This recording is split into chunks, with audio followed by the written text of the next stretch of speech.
PhysioExtra.com. Dick Cheney, widely considered one of the most powerful vice presidents in American history, has died. Cheney, who served as vice president under US President George W. Bush, was 84. He died of complications of pneumonia as well as cardiovascular disease.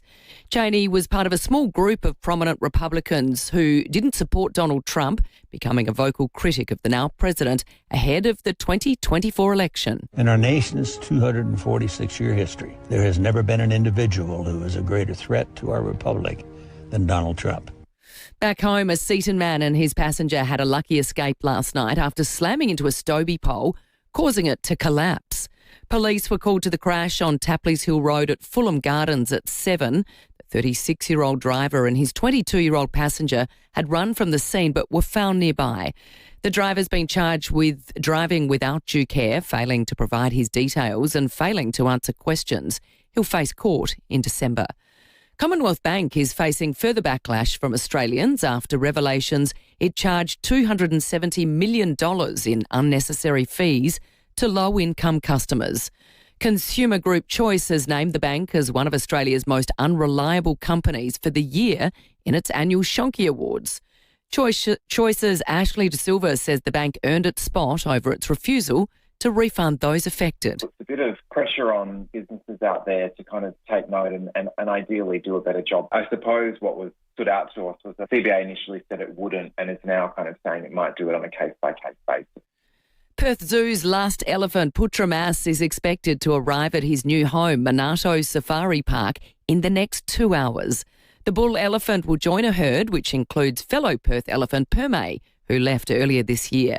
The team accompanying him has stopped in several regional towns on the way to refuel, with crews carefully managing his health and safety. Researchers are calling for more individualised care for people with Parkinson's. Studies have found people with the disease often suffer through pain due to gaps in support and a lack of tailored clinical care. The University of South Australia's Anthony Mazzini says the pain presents in different ways. Some of those pain types are musculoskeletal in origin. Some of them are neuropathic in origin. Some are autonomic in origin. And the pain can present really in almost any body part. South Australian jockey Jamie Mellom spent last night celebrating her historic Melbourne Cup win. Christina Hearn has more. Last night here at Crown Casino, as she celebrated long into the night, she said it was still all sinking in. She's become the first female jockey to win the Caulfield Cup Melbourne Cup double, but she's, of course, the first female jockey to win the Melbourne Cup since Michelle Payne 10 years ago. And it was a really lovely moment not long after the race where Jamie Mellom did hug Michelle Payne, who said, "Welcome to the club." And Jamie Mellom, she did have to fight for it down the home straight on board Australian-based stayer Half Yours. She had to find those gaps. She said she nearly yelled to her husband, Ben, "Get out of the way," as she powered to the line to give trainers, father and son, Calvin and Tony McAvoy, a memorable win. Now turning to 5AA Sport. Be the first to test drive the all-new Mitsubishi ASX at Agostino Mitsubishi, Nailsworth and Mawson Lakes. Tom Wren, there'd be some sore heads this morning in Melbourne. Yeah, I reckon there still might be a few going, Jess. It was an amazing day and night of celebrating, as we just heard there, with connections of Half Yours celebrating that brilliant Cup triumph. Now, the winning co-trainer Calvin McAvoy has paid tribute to the jockey Jamie Mellom following her historic win. Mellom becoming the first female jockey to complete the Caulfield Melbourne Cups double. That was aboard Half Yours yesterday. Having known her for many years, McAvoy says he couldn't be more proud of Mellom. I mean, we grew up in South Australia, her and myself, and my fiancée Demi and her went to school together. So we've got a long association. She rode for us for a very long time in Adelaide, and we knew how good she was, and it's been amazing. So we're so thrilled. Yeah, great stuff. Let's go to cricket. The Sydney Thunder has taken a major blow ahead of the men's Big Bash season, with Indian spinner Ravi Ashwin ruled out of the entire competition through injury. To soccer, and Arsenal's red-hot form is continuing. They're set to bag another 3 points in the European Champions League, currently leading Slavia Prague 3-0 with only a few minutes to play. Their third goal coming midway through the second half. It's a third goal, and Mikel Merino is there again, standing in for the injured Victor Gyökeres and scoring twice. Audio there thanks to Stan Sport. Liverpool and Tottenham play their matches a little later this morning. And that's the 5AA Sport. Thanks, Tom. Now the 5AA forecast. Staycation for a vacation? Stay with CMAX. Visit cmax.com.au to sign up today. 20 and partly cloudy today, 26 tomorrow with a shower or two, 22 for Friday with a shower or two, cloudy and 18 for Saturday, 20 for Sunday. Right now it's 14 degrees on 5AA, always Adelaide. The Supercars season all comes down to Adelaide this November. A new knockout final series ends with one unmissable grand final as 4 drivers go head-to-head on one of the world's toughest street circuits, while the full grid is still out chasing glory, prize money and payback. Plus, Friday hosts a brand new 100-kilometre race.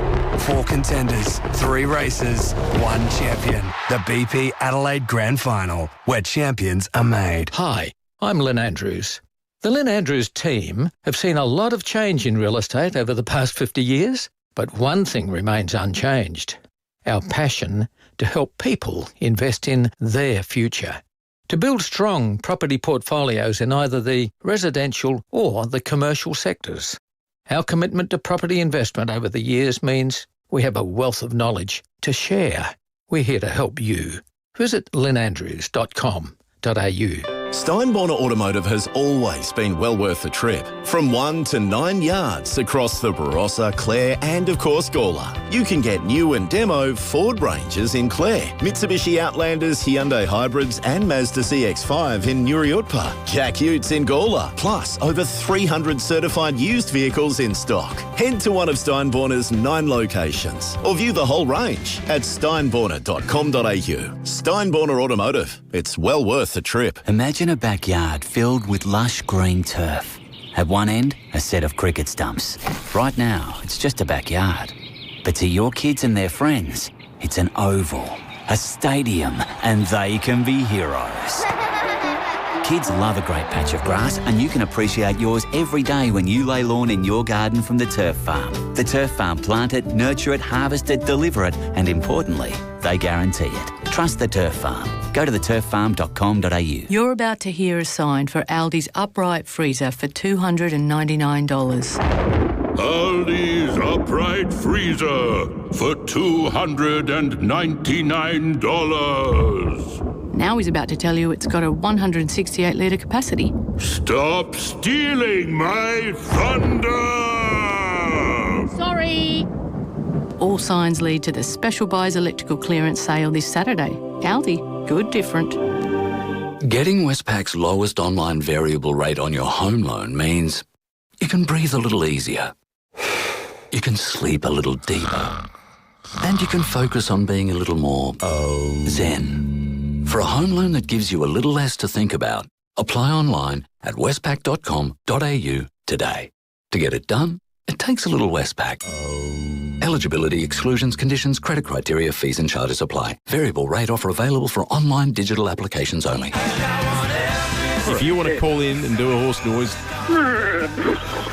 You busy this morning, Adrian? Half goes the history maker. Won the Lexus Melbourne Cup by 3 lengths. There's surprisingly big offers at Hyundai, like the Tucson from $39,990 drive away. Visit your participating Hyundai dealer today. Live from Hindmarsh Square, it's 5AA Breakfast. David Penberthy and Will Goodings. Not after 6, good morning to you and welcome to Wednesday on 5AA Breakfast. It is the 5th of November. We have a new elephant here in town. I think it has arrived in the last...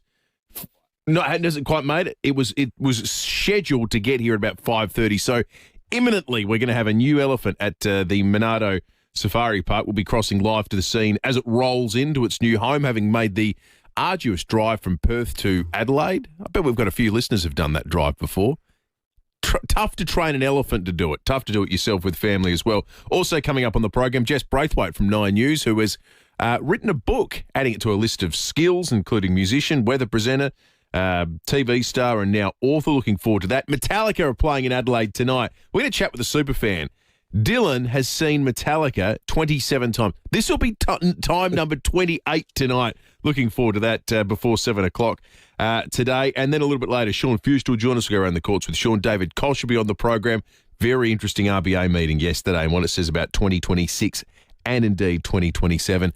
David Penberthy, good morning to you. Good morning, Will. Good morning, listeners. Always love the imminent arrival of a giant pachyderm first thing in the morning. Apparently the elephant was seen in its element. It was coming across the Nullarbor Plain. Last seen in Eucla, ordering a pie at the local servo, saying, have you got one that hasn't been in the warmer for 2 weeks? Does the elephant have a name, or are we going to name it? Putramas. Oh, Putramas. It's one of the Thai elephants. Putramas. This is the male one, I think. We got one from believe. Sydney Zoo, didn't we? Did we get gung or prawn? One of the ones came from Sydney, I believe. But, so this is Permai. So the other one's Permai. This is Putramas that's coming across now. Putramas. Yes. So on its way to Manate.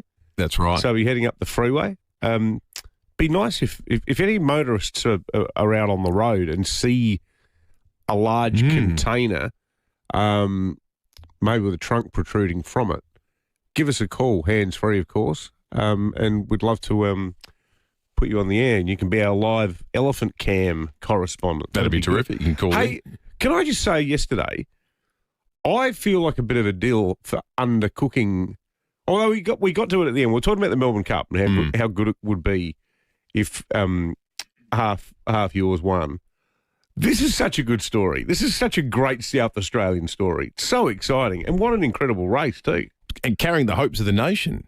Yeah. They're all internationals. If you want a job done, folks, get a South Aussie to do it. Exactly right. What a great horses, thing. Nuclear subs. Yeah, that's right. Alfresco dining, female suffrage, nude beaches. The rest of the country BYO can laws, just take a back seat at this point. Native title in the 1970s. They already have. Based on that list. Yeah. Just leave it to South Australia. Go about your business. Yep. Doing all your, building all your infrastructure. Yeah, exactly. Winning all your... Imagine if we had decent roads, what we'd be capable of. Yeah, that's right. We're only $15 billion away from making South Road join up. Well, did you see... That'll happen. The REA analysis this morning that we're spending... where we need to spend... $1 to upgrade roads, we're spending 50 cents at the moment. We're about 50% behind what you need to fully restore and get South Australian roads up to snuff. Well, okay. Can I just say that is actually the least surprising statistic in the world, and you know why? Because it's become an article of faith among every South Australian and among both sides of politics that the one thing we will never, ever, ever, ever do is build a toll road. Ah, yes. So if you want to you go to Sydney as a South Aussie, and this is where we've just been lavishing praise upon our state. This is where we are absolute slack-jawed yokels. We go to Sydney, we go, you can get all the way from the city to Penrith in 40 minutes. They've got this amazing road. It's 8 lanes wide, and it's so quick. And when you get out, you can leave from the airport, and now you can be on the road to Canberra in 20 minutes. How do they do it? Well, they do it because you pay extra, but in return for paying extra, you get a really, really, really good road. You get a great road. Have you seen how much toll roads have increased over this hyperinflationary period? They had to cap them. That is obviously the massive downside, but...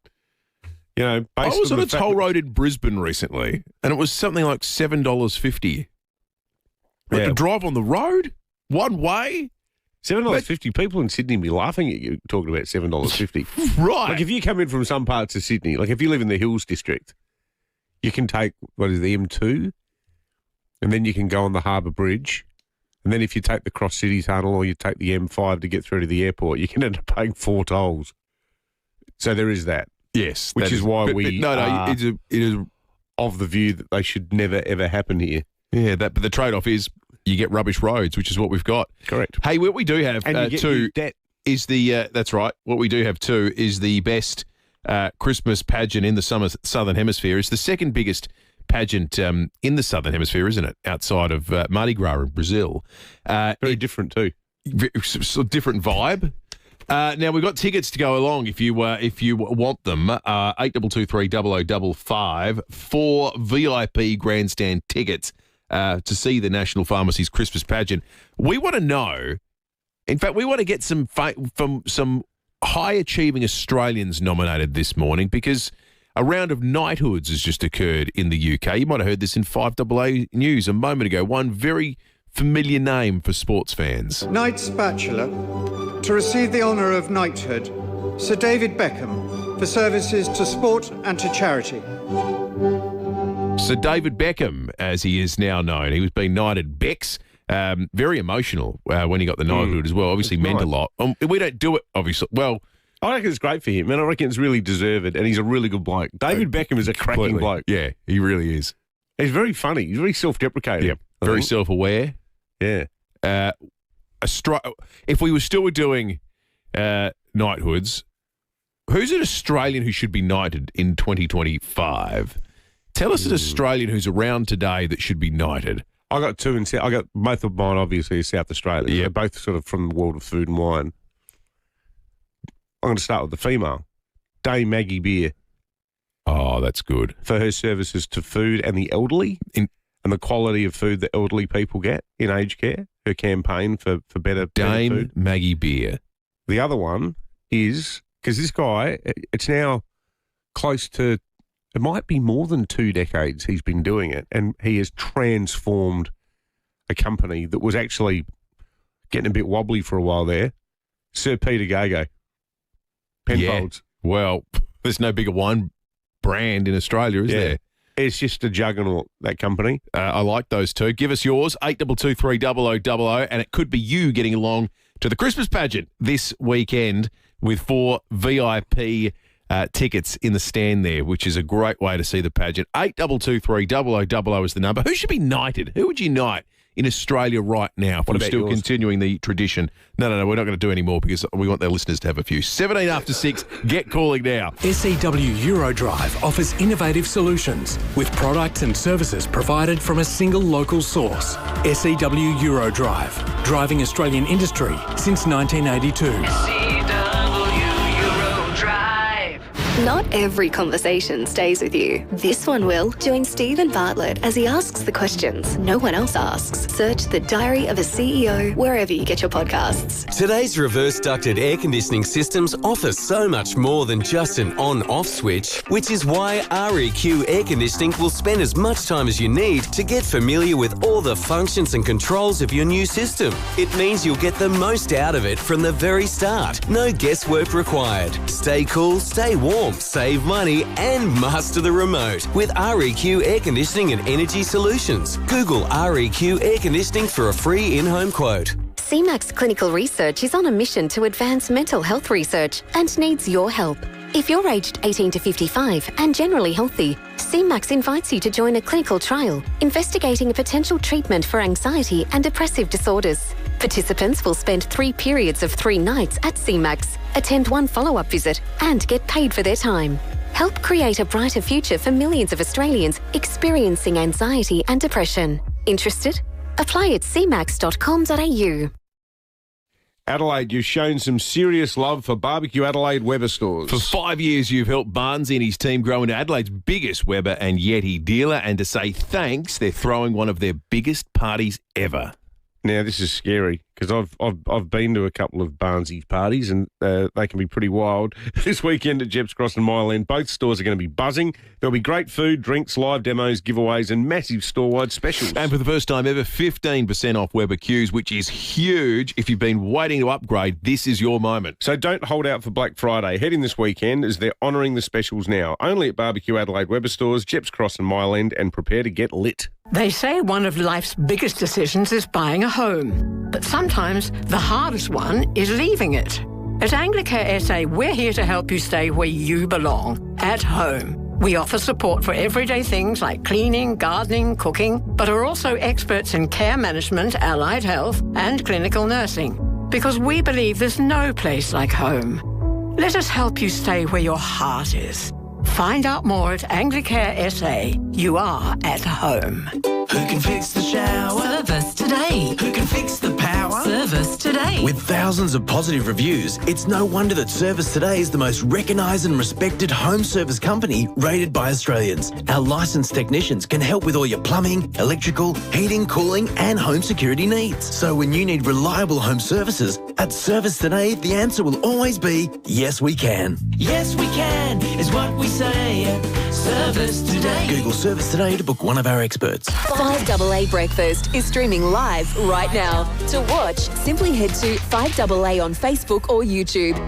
There's surprisingly big offers at Hyundai, like the Tucson from $39,990 drive away. Visit your participating Hyundai dealer today. David Penberthy and Will Goodings, 5AA Breakfast. 21 after 6, Arise Sir Beckham. David Beckham received a knighthood overnight for services to football and charity. We're asking you, if we were still knighting people in Australia, who gets one in 2025? And one of our listeners is going to get 4 grandstand tickets to the Christmas pageant this weekend. Vinny and Grange, good morning.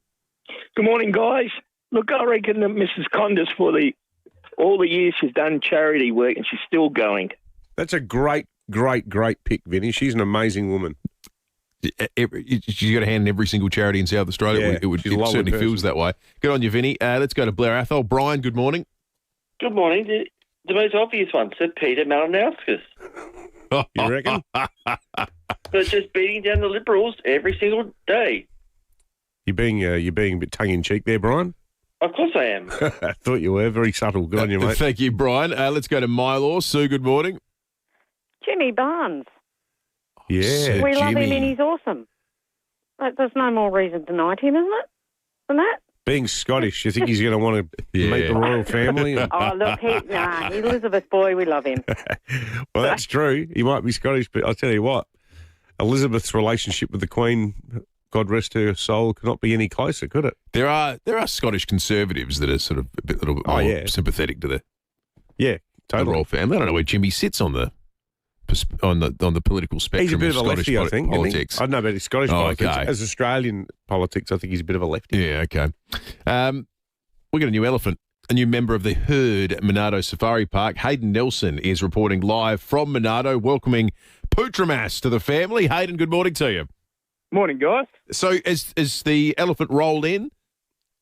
I should preface this by saying any questions you need about the elephant, I have the answers. I've been researching Putramas pretty much all morning. No, he hasn't rolled in yet. I think they're coming through Port Wakefield at the moment, was last we heard from the Perth zookeepers who have been with him on this 2,700-kilometre, 30-odd hour journey from the Perth Zoo. And as we know, he's the final piece in the puzzle. He's the 5th elephant to join the herd, joining Permai, Burma, Pakboon and Tang Mo. And the expected arrival time, as you said earlier, Will, it was about 5 o'clock this morning. Now it's dragging out to about 7:30, 8 o'clock. But obviously, sort of when they hit town, it'll be peak hour. So they want to make sure he's comfortable during that journey. There's not too much stopping and starting. Last time they brought an elephant to the zoo, they went around the back streets. They went around the hills to sort of stop that stopping and starting motion, to make sure the ride was comfortable in that temperature-controlled crate. So we can expect they'll do something pretty similar this morning. So if you are driving around the hills, keep an eye out for a 5-ton elephant in a 5-ton crate in a convoy that's come all the way from Perth. That's amazing. Is there anyone on board with the elephant, or is that a stupid question, Hayden? Like inside the container? Yeah, no, not inside the container, because it's a big elephant, and that's.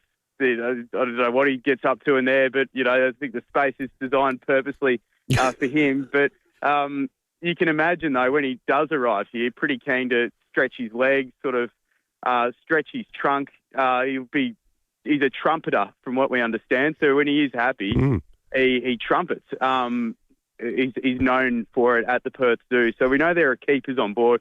They're a team of people, really, who have been with him this whole time, and he's been living off raisin toast, bamboo, and bananas to get him through the journey. So, yeah, they stopped at the Nullarbor Roadhouse, and they have done a couple of other stops. They stopped at Port Augusta overnight as well. So they do a bit of a check. And previously what we've seen with these crates, with the exception of Burma, who was obviously flown in from Auckland, but they've got it like sort of peephole, so they can have a look eye to eye with the elephant, make sure he's okay. And at this stage, everything seems to be travelling well. So Look, we're only really hours away from him arriving here, but so far smooth sailing. And when he does arrive here, they have a huge crane that's capable of lifting that 10 tonnes of the crate of the elephant. They'll take him out, they'll place him in a pen, and then he gets to meet the herd. And his name, Future Must, roughly translates to Golden Prince. So he's basically the Fresh Prince of the Monado Safari Park. He's going to have all these ladies here to greet him. No doubt, very excited.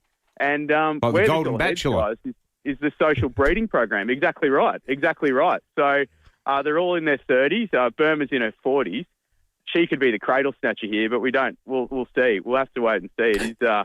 It is really just the Bachelor has arrived, and ladies, meet your man. Yeah, well, must have thoughts of that arrival, keeping him. That is actually the kind of thing that could conceivably become a game show. Good on you, Aidan. Aidan Nelson for 7 News at the arrival of Putramas at where he will ultimately arrive when he finally gets there. Yeah, keeping everyone waiting. At Monado Safari Park. Let's get some knighthood, shall we? Dean in Parafield Gardens, who will be knighting in 2025? Yeah, I reckon Andy Thomas is worth the stab. A great astronaut, and we're right up there with the space administration. But a name emerging very quickly is the McAvoys. They come from Lindsay Park for a long way back, and they trained the Melbourne Cup, the Caulfield Melbourne Cup, and McAvoy, he's really going like a juggernaut, and in a couple of years he'll be known, he'd probably be knighted anyway, There's a couple of names there. They're good. Yeah. Nice ones, Dean. Thank you. Rennie will agree with that. He's in the studio. We'll talk sport in just a second. Kathy in Thebarton, good morning. Hi, guys. I reckon Chris McDermott, he does all the charity work and is, a bit of a quiet achiever in our state. He's a great pick, Kathy. Yeah. Love Little Chris heroes. McDermott. Just a legend. Great human being. Thank you, Kathy. Who wins the tickets to go along to the Royal Show, the Christmas pageant? I reckon let's give the tickets to Dean. Parafield Gardens. All right, Dean, you got the Christmas pageant. 4 exclusive VIP grandstand tickets coming your way. Come together and experience the magic of Christmas with the National Pharmacy's Christmas pageant, celebrating the official start to the festive season, Saturday, 8th of November. The weather today, it's heading for a top of 20. The Weather Bureau website doesn't even tell me what the Weather Bureau website's not working this morning. What about the app? It's not working. The website's, it's giving me nothing. No temperatures. Maybe it's being relaunched because they've backed down. Seriously, they have backed down. Maybe it's in beta. The old one is back in beta. Well, there are no current temperatures for any city in Australia at the moment. The top today is 20. Okay, so the top today. This is on the app. According to the app, the top today. Yeah, but what's the temperature right now? 13.5. Feels like 11. We're going for a maximum of 20. Slight amount of cloud. Hardly any rain. Only up to 1 mil. Tomorrow it's going to be 26 with a bit of rain up to 4 mil. Friday 22 up to 3 mil and a cool weekend. But overcast but no rain expected. 18 on Saturday, 20 on Sunday. I'm not a fan of the improvements where it went from being ugly and not functional to just not giving you the weather, which would seem to be one of your core duties as the Weather Bureau's website. Your whole raison d'etre. Tom Red's at the studio. Be the first to test drive the all-new Mitsubishi ASX at Agostina Mitsubishi Nails Workers in Mawson Lakes. Morning to you, Rennie. Morning, boys. Amazing race yesterday. Jamie Mellum, you've spoken a bit about her first female in 10 years to win the Cup, first ever to go the Caulfield Melbourne Cup double. Amazing race. These are the closing stages where she took out the race yesterday. Led by a length and a quarter, Middle Earth and Half Yours is getting through. Goody Two Shoes with Half Yours challenging at the clock tower. Half Yours takes the lead from Goody Two Shoes. Middle Earth, River of Stars. Half Yours is coming clear for Jamie Carr for the Cup's double. Half Yours, the history maker, won the Lexus Melbourne Cup by 3 lengths. Half Yours, the winner. Yeah, audio there, thanks to Nine. Great call there by Matt Hill. I'm sure you've seen the vision from behind and above where you just see she has to weave through a couple of gaps in the race. I mean, just the experience and the skill to be able to do that, it's incredible. She says that the horse drove itself, but I mean, I think she's being humble. It was a fabulous ride, great South Aussie story, and she's been through a lot. I mean, 2 years ago she fell off the horse, she nearly died. It's been... She had to do rehab for a brain injury? Yeah, it was significant. Yeah, she was a long way back. There were fears she may never ride again. So, it's been an extraordinary story. I think she's a great story. Fabulous story. I didn't know the stuff too about how during Dan Andrews' interminable lockdown, she got in strife for going to that party and basically said, get stuffed. She ended up winning the court case about it as well. Quite draconian, the way that was all handled. But I think she's terrific. And, so many South Australian connections. We're going to be chatting to Darren Thomas later in the show as well. Yep, well, the McAvoy's father-son duo, it's a great story there. So it was a really good result. And in the end, she did it pretty comfortably. Did we have that yesterday as one of the selections? You did. Yeah. You told everyone to back it. And then, breaking news, guess who didn't back it? I didn't back it. T. Wren. I did not back it. You should listen to yourself. You occasionally say really insightful things. At a function yesterday at Sky City, said everyone back it. Didn't back it myself. Now, we're going to check the tape. Did Rowie back it? I think he may have. We're going to go back and check. I mean, look, it was one of the... It was first or second favourite. Rowie. Yeah. He did well. But, look, great result and looking forward to that chat with Darren Thomas. All right. We're going to check the tape. Is there vindication for Stephen Rowe, horse racing analyst, coming up? Stay listening.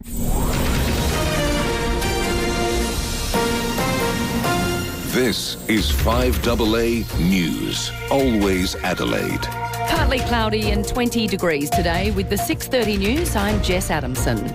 Physio Extra for Locomat robotic technology treating stroke, cerebral palsy, brain and spinal cord injuries. Visit physioextra.com. A polarising former US Vice President has died at the age of 84. US correspondent Reid Butler reports. Dick Cheney is considered by many to have been the most powerful vice president in modern American history. He was also the quintessential Republican for decades on the ticket with George W. Bush. He redefined that vice president role between 2001 and 2009.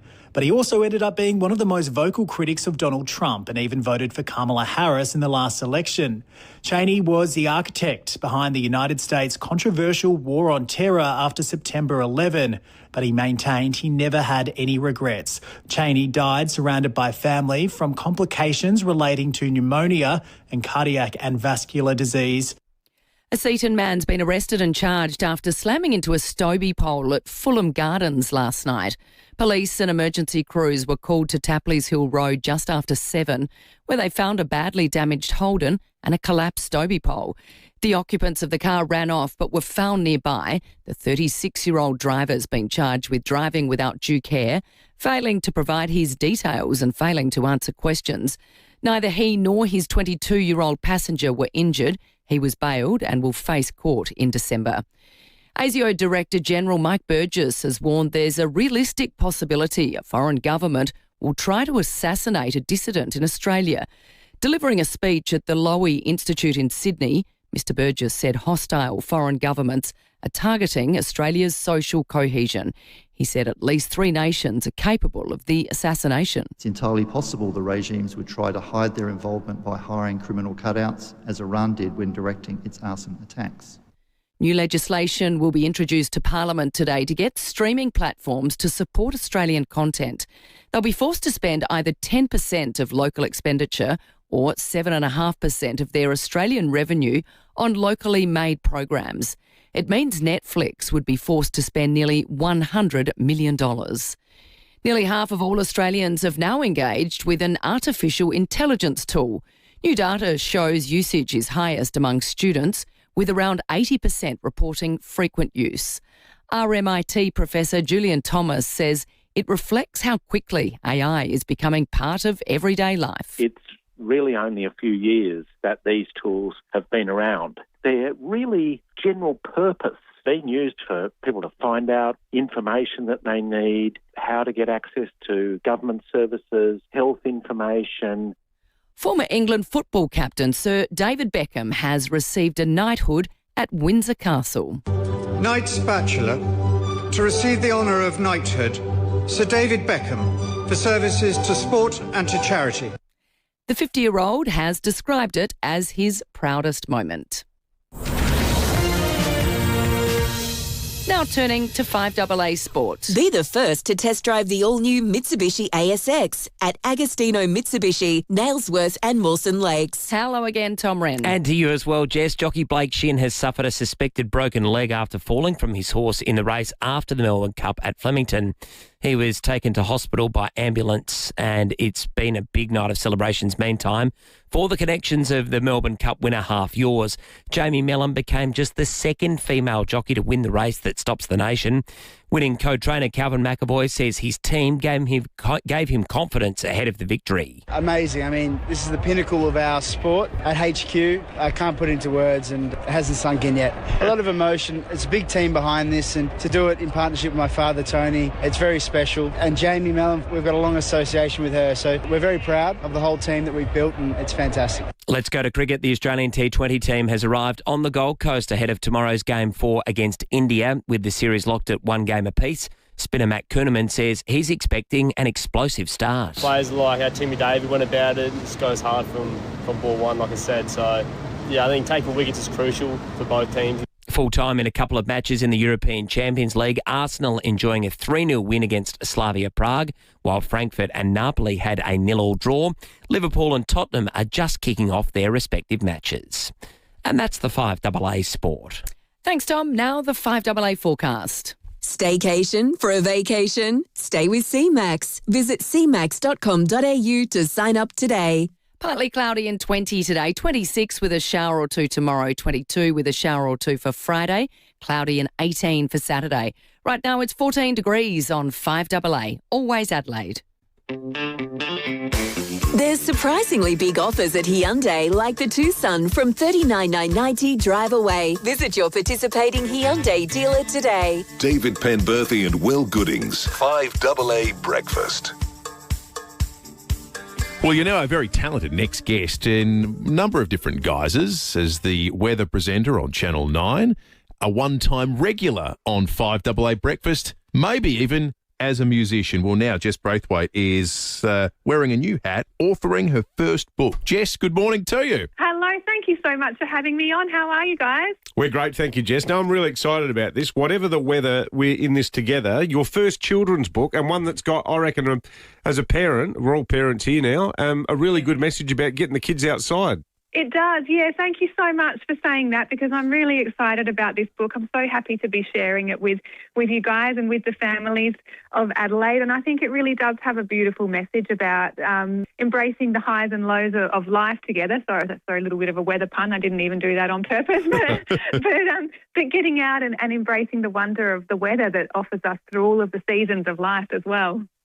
As you say too, like, you know, these days, and we're living in South Australia, we've seen phones being banned in schools. There's the big national conversation about limiting membership of social media sites like Facebook and Instagram to kids under the age of 16. It feels sometimes like we're fighting a losing battle against technology and couch-based indolence, doesn't it?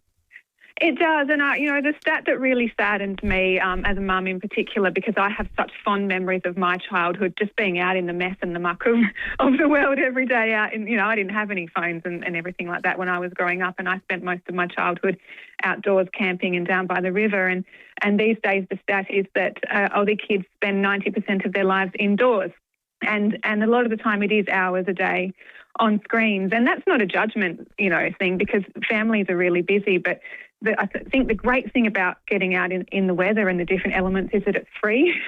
Yeah. It's available to everyone.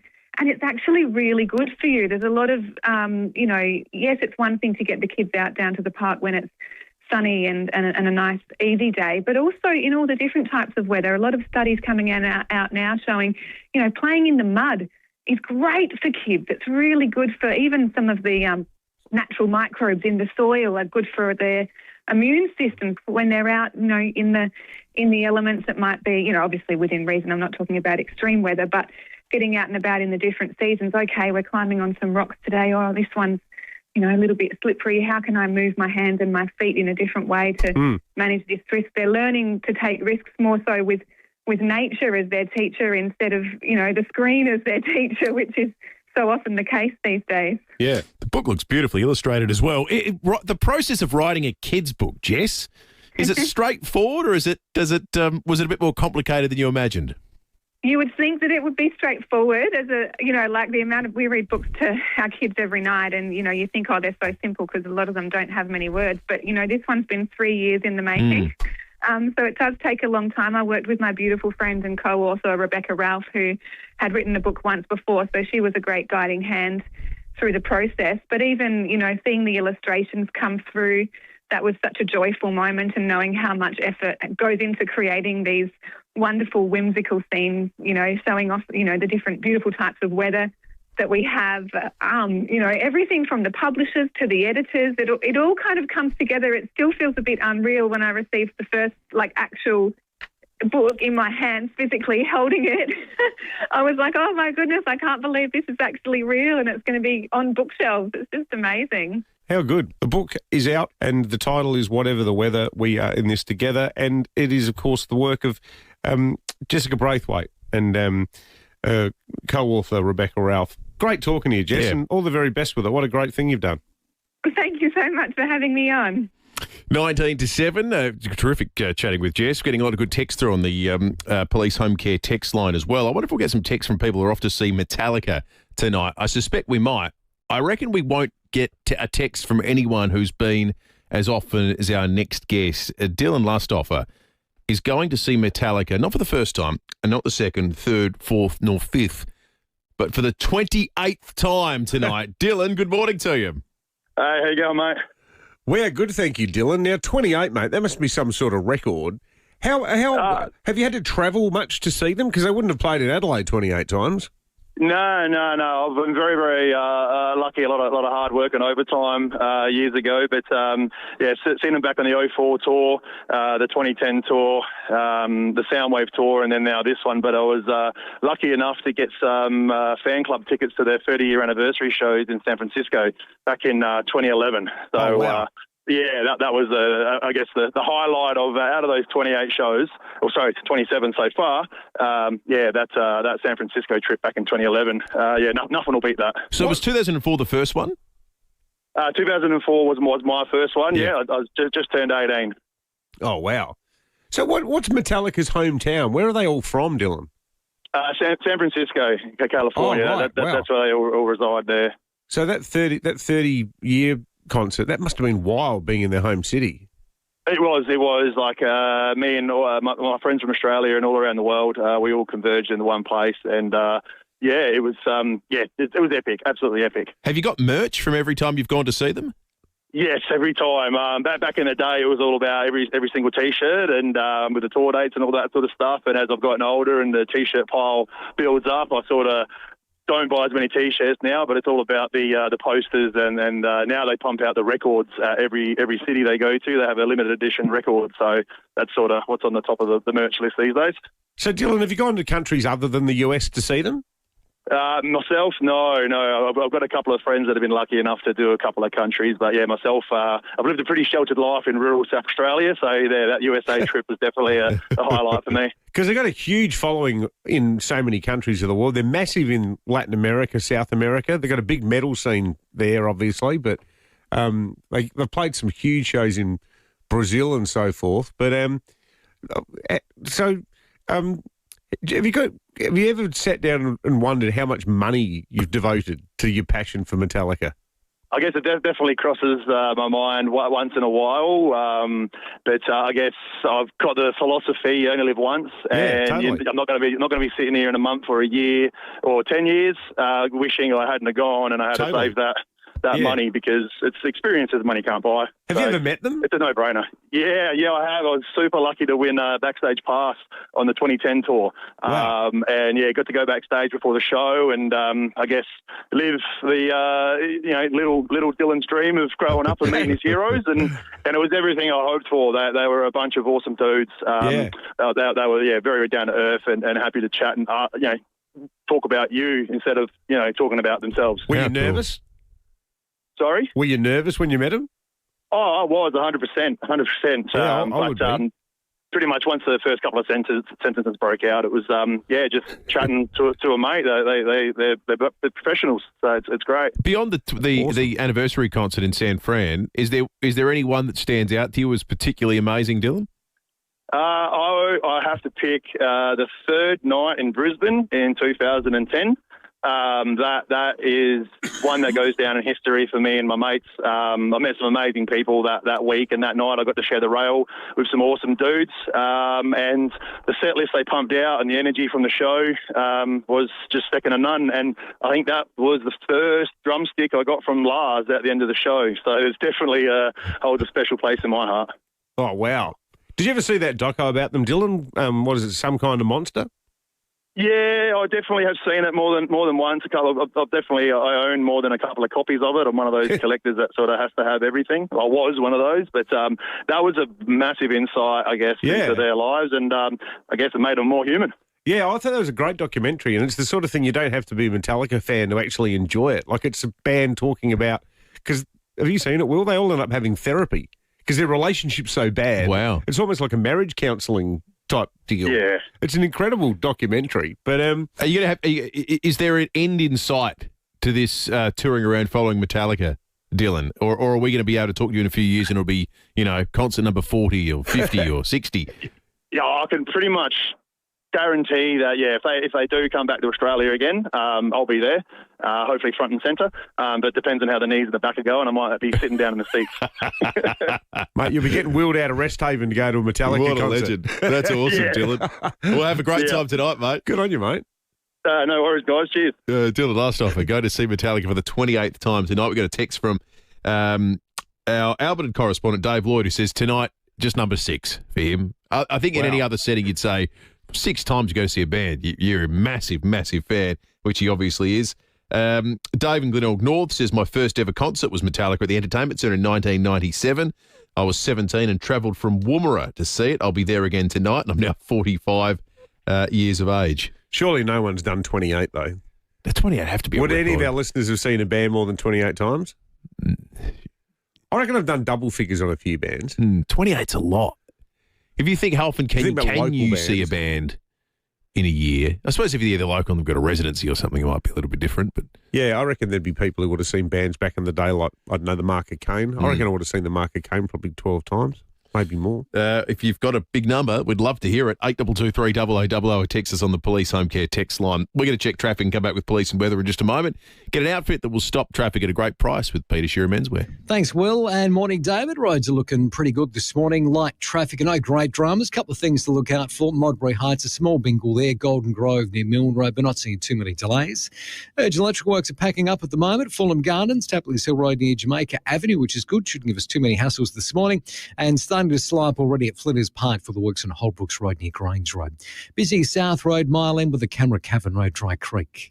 Get $3,000 off the drive-away price of the Mahindra XUV 700 AX7, now from $36,990. Elevate your everyday adventure at Adelaide City Mahindra. Adelaide's most accurate traffic on 5AA. It's all the little things that make a Murray Princess cruise unforgettable. And right now, there's even more to enjoy. Book a 3 or 4 night cruise this December and you'll receive a free Adelaide short break with 2 nights accommodation, daily breakfast, plus a full day Barossa food and wine tour valued at $469 per person. It's the perfect bonus to your Murray Princess cruise with gourmet food, world-class wine and time to relax in comfort. Offer ends November 7. Book on 1300 729 938 or visit murrayprincess.com.au. Lee Kernighan's Boys from the Bush tour is coming to Adelaide's Her Majesty's Theatre on Friday, 14th November. I got wheels spinning around. This is the Outback Pub reunion. Don't miss Australia's own country music legend Lee Kernighan performing all his hits and fan favourites when his sold-out national tour comes to Her Majesty's Theatre on Friday, 14 November. Tickets are limited. Book now on Ticketek. Get away safely with a new set of Falcon ZX ZE310R passenger car or CT60 SUV tyres. Buy 3 and get 1 free. Only at Tyre Power. Safer tyres means a safer holiday getaway. Visit tyrepower.com.au. They live in filth, bins and excrement. They carry disease and they want to suck your blood. Flies and mosquitoes. Oh, that's no way to live. And it doesn't have to be. With Phantom retractable screens. Up to 9 metres wide, they can screen almost anything. Protect your family with Phantom retractable screens. phantomscreens.com.au. Your old hot water system can drive as much as 40% of your energy bill. Fortunately, you can upgrade to something that's 70% cheaper to run thanks to Right Price. They're the leaders in heat pumps and installation. Now's the time to upgrade and save money on a more efficient hot water system and take advantage of government incentives and free installation. Reduce your energy cost today with a heat pump from Right Price. Make the switch with Right Price Hot Water. At Right Price, heating and cooling, you can get the price right at Right Price. There's surprisingly big offers at Hyundai, like the Tucson from $39,990 drive away. Visit your participating Hyundai dealer today. David Penberthy and Will Goodings, 5AA Breakfast. 10 to 7, let's talk about the weather. Daniel Sherwin-Simpson from the Weather Bureau joins us. What are you, Daniel? Good morning, David. Good morning, Will. What does Wednesday have for us? Yeah, we're in for a bit of a settled day. It's going to be mostly cloudy. We might see some of this cloud break off a little bit in the afternoon, but it should still linger around. It's going to be staying relatively cool again today with a maximum of 20 on the forecast. As we move into tomorrow, things might get a little bit more interesting. We could see a little shower develop in the afternoon, but it's probably more likely that we see some stuff come through in the very late hours of Thursday ahead of a front. Because we're ahead of that front in a warmer northerly airstream, we're going to get up to 26 degrees, but come Friday, once we see that front come through, we could get some showers, possibly even a rumble of thunder in the early morning, and temperatures are pretty much going to cool down right into the weekend. 22 for Friday, 18 for Saturday, pageant day. Looks like it's going to be a cool, cloudy one, but probably not going to get any rainfall. Slim chance we might see a little bit of drizzle, but nothing too significant. Good stuff, Daniel. Thanks for that. Daniel Sherwin-Simpson there from the Weather Bureau. All right, let's head to Sapole. Senior Constable Daniel Isaacson joins us. Daniel, there's been a fire at Gawler South. That's right. About 1:45am today, police and fire crews were called to a deli on Adelaide Road to reports of a fire. MFS crews worked quickly to extinguish the blaze. Nobody was inside the deli at the time, and there are no reports of injuries. Fire Corps investigators will attend to examine the scene this morning, and we ask that anyone who saw any suspicious activity or vehicles near the premises in the early hours this morning, or has any dash cam or CCTV footage that might be able to help the investigation, they're asked to call Crime Stoppers on 1-800 333 000 or report it online. Daniel, also there's been a crash at Inkerman just south of Port Wakefield. Yeah, about 5am today, police and emergency services were called to Port Wakefield Highway after reports of a single car rollover. The driver and single occupant was not seriously injured and was treated by SA ambulance at the scene and conveyed to hospital. Traffic restrictions were in place, but they've only just reopened about a minute ago. Local police will be investigating this one and, again, ask for any witnesses or anybody who has dash cam to contact Crime Stoppers on 1-800 333 000. And speaking of traffic restrictions, are there going to be some in effect tonight with the massive Metallica concert happening? Oh, absolutely. The gates are expected to open at 4:30 and road closures will be in place around the Adelaide Oval, so plan ahead for that one if you can. And don't forget that there's free public transport with your ticket. But as long as you have a great night, nothing else matters. Magnificent work, Daniel. Thank you. Good work, mate. Daniel Isaacson there, Senior Constable Daniel Isaacson from Sapole. 7 minutes to 7. Yesterday, during a Breaking at 8, we met James Jordan, who sounds like this. Folding paper in origami is like painting with paper. Which some people said, Will, that's you in AI form. There is a website where you can buy AI voices to voice things for you. And someone contacted us and said, it feels like that might be you. Whether it is or not, it does raise a real interesting question about the use of artificial voices to do all manner of voiceovers, speak to things, heck, read news. The mind boggles. You can input absolutely anything in the future. What does it mean for voice actors? What does it mean for people that are in that profession? Well, Simon Kennedy is from the Australian Association of Voice Actors and joins us on 5AA Breakfast now. Simon, this was news to us yesterday, but I imagine this is a very real issue that you and your organisation are grappling with at the moment. We've been dealing with this for the last, almost 2 years now, last 18 months, I suppose. And we, as voice actors, voiceover artists, whatever you like to call us, absolutely the canary in the coal mine here. We started seeing work go out the door to AI some time ago, and that started in the US with our colleagues over there, and it is well and truly on our shores here now. So, Simon, how does it work? Because I've never looked at any of this sort of software, or I don't really know much about how AI works. I've never used it and have no plans of using it. But so people can say, like, because we're using our radio station as an example. Like, we've got a guy up in Queensland who records the voiceovers. So it says breakfast with David and Will in a voice that's much better than anything I'd be capable of doing. Can people just go to a website and say, we want someone with an Australian accent who sounds like they're in their 30s, and these are the scripts? Yeah, I mean, in a roundabout way, that is what's possible now. And it all depends on what voice likeness has been cloned and put up on that platform. But in very basic terms, to build the kind of platform, the kind of system that can recreate human speech in a natural way, or at least attempt to, it requires over 600,000 hours of voice recording to actually learn how to do that. And pretty much every voice, AI voice, text-to-speech is what they call it, text-to-speech voice platform that's out there now, has been trained on the voices of people who had no say and no consent in that process. So, which is people like Will. Like what we were talking about yesterday, it would mean that without someone's knowledge, someone who is in a broadcast role or a public role where you can access their voice, that what these companies just find it wherever and then upload it and use it.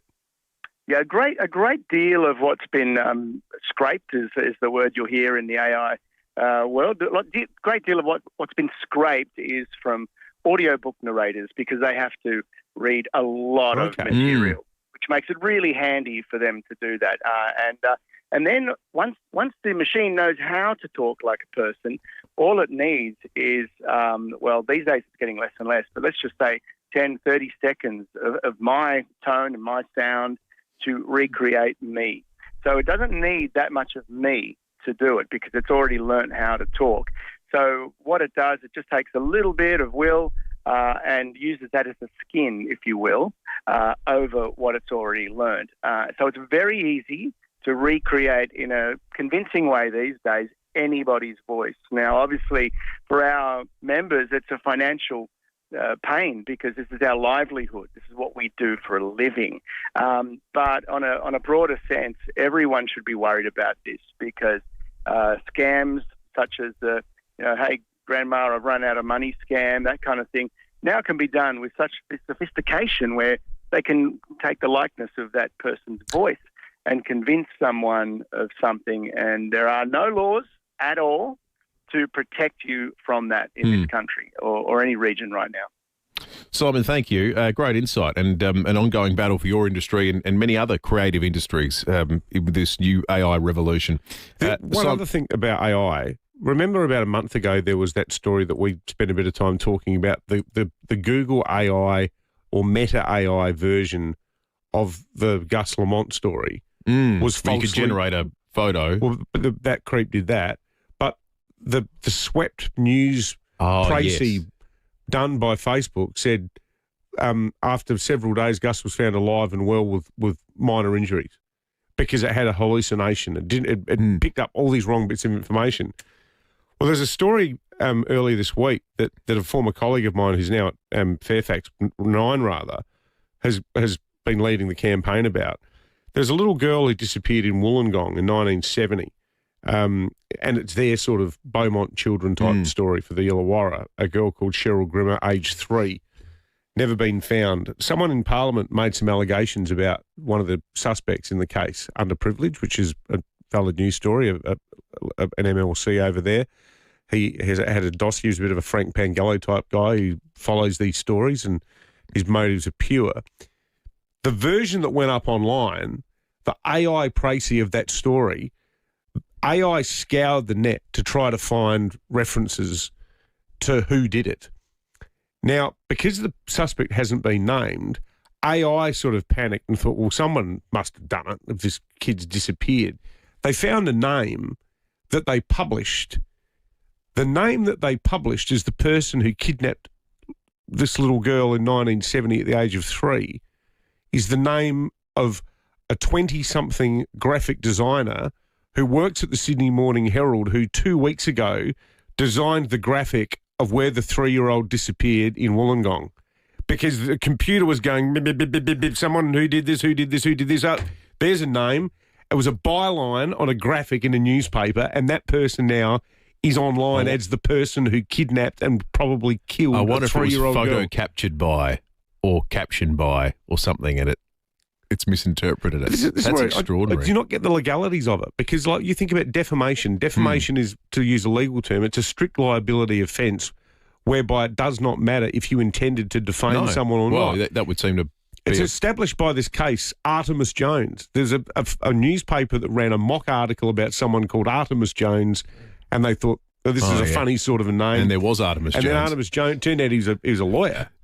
And he said, all right, get your checkbooks out. You've defamed me. Because the article, the satirical article said Artemis Jones travelled to Paris with a woman who was not his wife. He got a payout. It set how can Google and Facebook get away with saying, can they? Is anyone taking them to court? Well, they bloody well should. Yeah, they should. Because we'd be off the air. Completely. If we did something like that, we would be off the air, fined by ACMA, and we'd be bending over in terms of the defo payout. Like, open your checkbooks. All right, 5AA News Time. 5AA Breakfast is streaming live right now. To watch, simply head to 5AA on Facebook or YouTube. Up-to-the-minute news for South Australia. This is 5AA News. Always Adelaide. Partly cloudy and 20 degrees today. With the 7 o'clock news, I'm Jess Adamson. Hands you can trust and state-of-the-art facilities. Physio Extra, tailoring care for you. physioextra.com. America is paying tribute to one of the most influential figures in Republican history, Dick Cheney, who died of complications from pneumonia and cardiovascular disease overnight. He was vice president from 2001 to 2009, serving alongside President George W. Bush and spearheading America's war on terror. Flags are flying at half-mast around the United States, but the US president hasn't paid tribute. That's likely because of comments Cheney made about Donald Trump in the wake of the 2020 election. He is a coward. A real man wouldn't lie to his supporters. He lost his election, and he lost big. I know it, he knows it, and deep down, I think most Republicans know it. Dick Cheney was 84. Homeowners are being warned not to expect an interest rate cut anytime soon as inflation creeps back up. Federal Politics editor Michael Packey. The Reserve Bank Board has kept the official interest rate on hold at 3.6%, concerned about the recent spike in inflation and the chance it won't come down anytime soon. Opposition leader Susan Lee seized on the decision during question time, arguing government policies are to blame. Labor has just killed a Christmas rate cut. Treasurer Jim Chalmers admits borrowers would have liked to have seen a rate reduction, but argues the Australian economy is holding up despite global challenges. Even with this progress we've made, Australians are still under pressure. The RBA also forecasts there may be no real wages growth next year as consumer prices increase.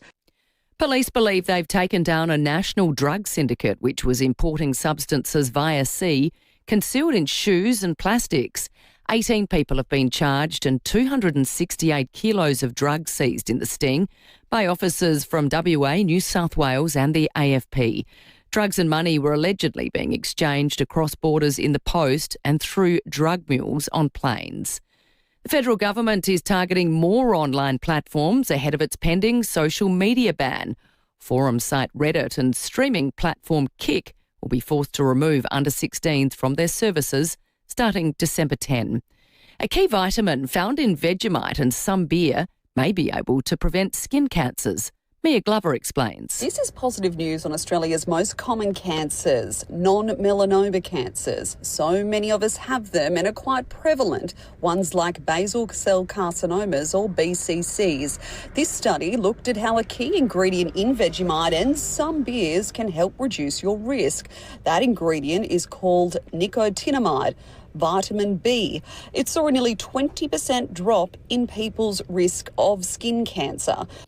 David Beckham says he cried before receiving his long-awaited knighthood at Windsor Castle. The 50-year-old former English football captain has been honoured for his service to sport and charity. He says it's been an emotional week. I cried when I first found out and possibly for a few months after it as well. But, it's such a big moment for our family and it's so special.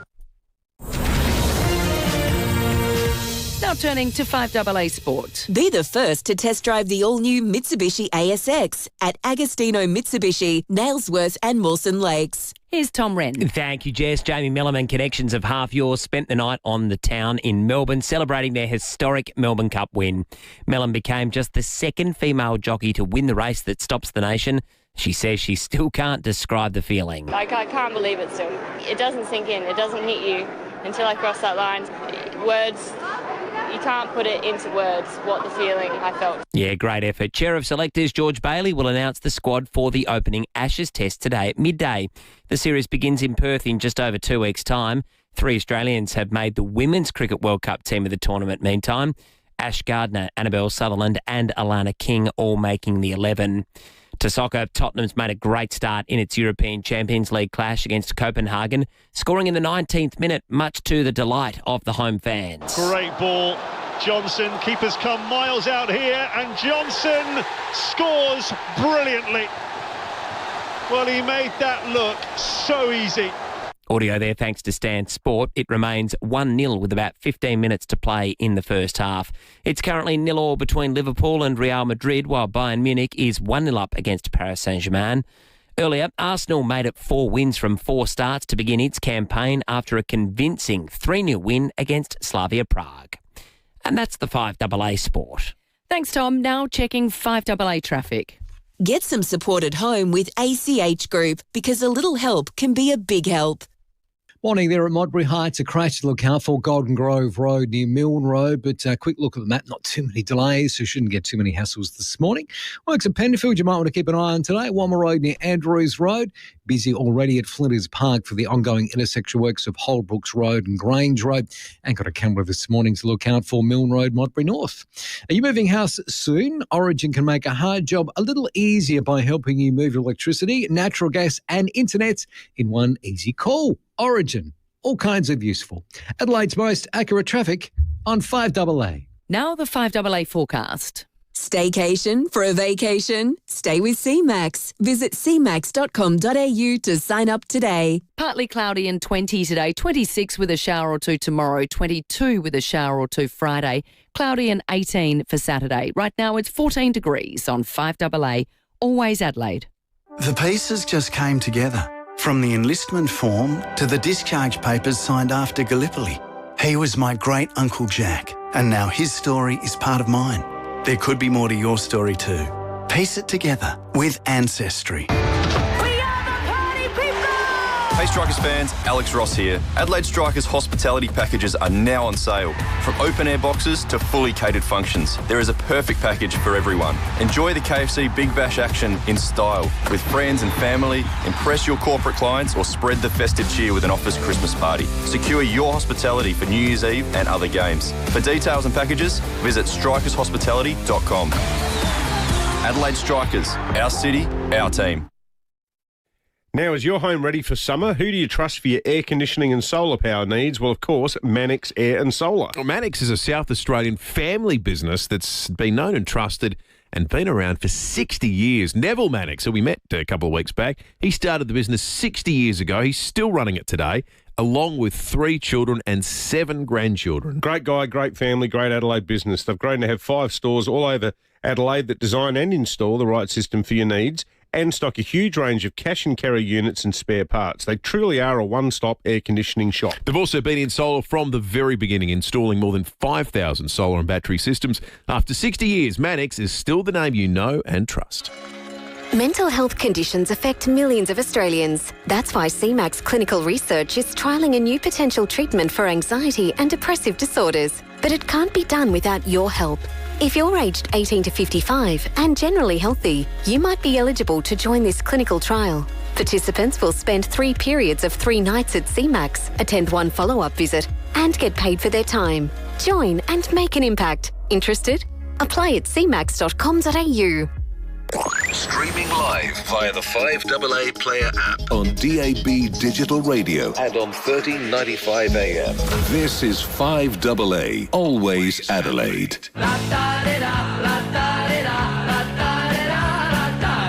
As long as you have a great night, nothing else matters. There's surprisingly big offers at Hyundai, like the Tucson from $39,990 drive away. Visit your participating Hyundai dealer today. David Penberthy and Will Goodings, 5AA Breakfast.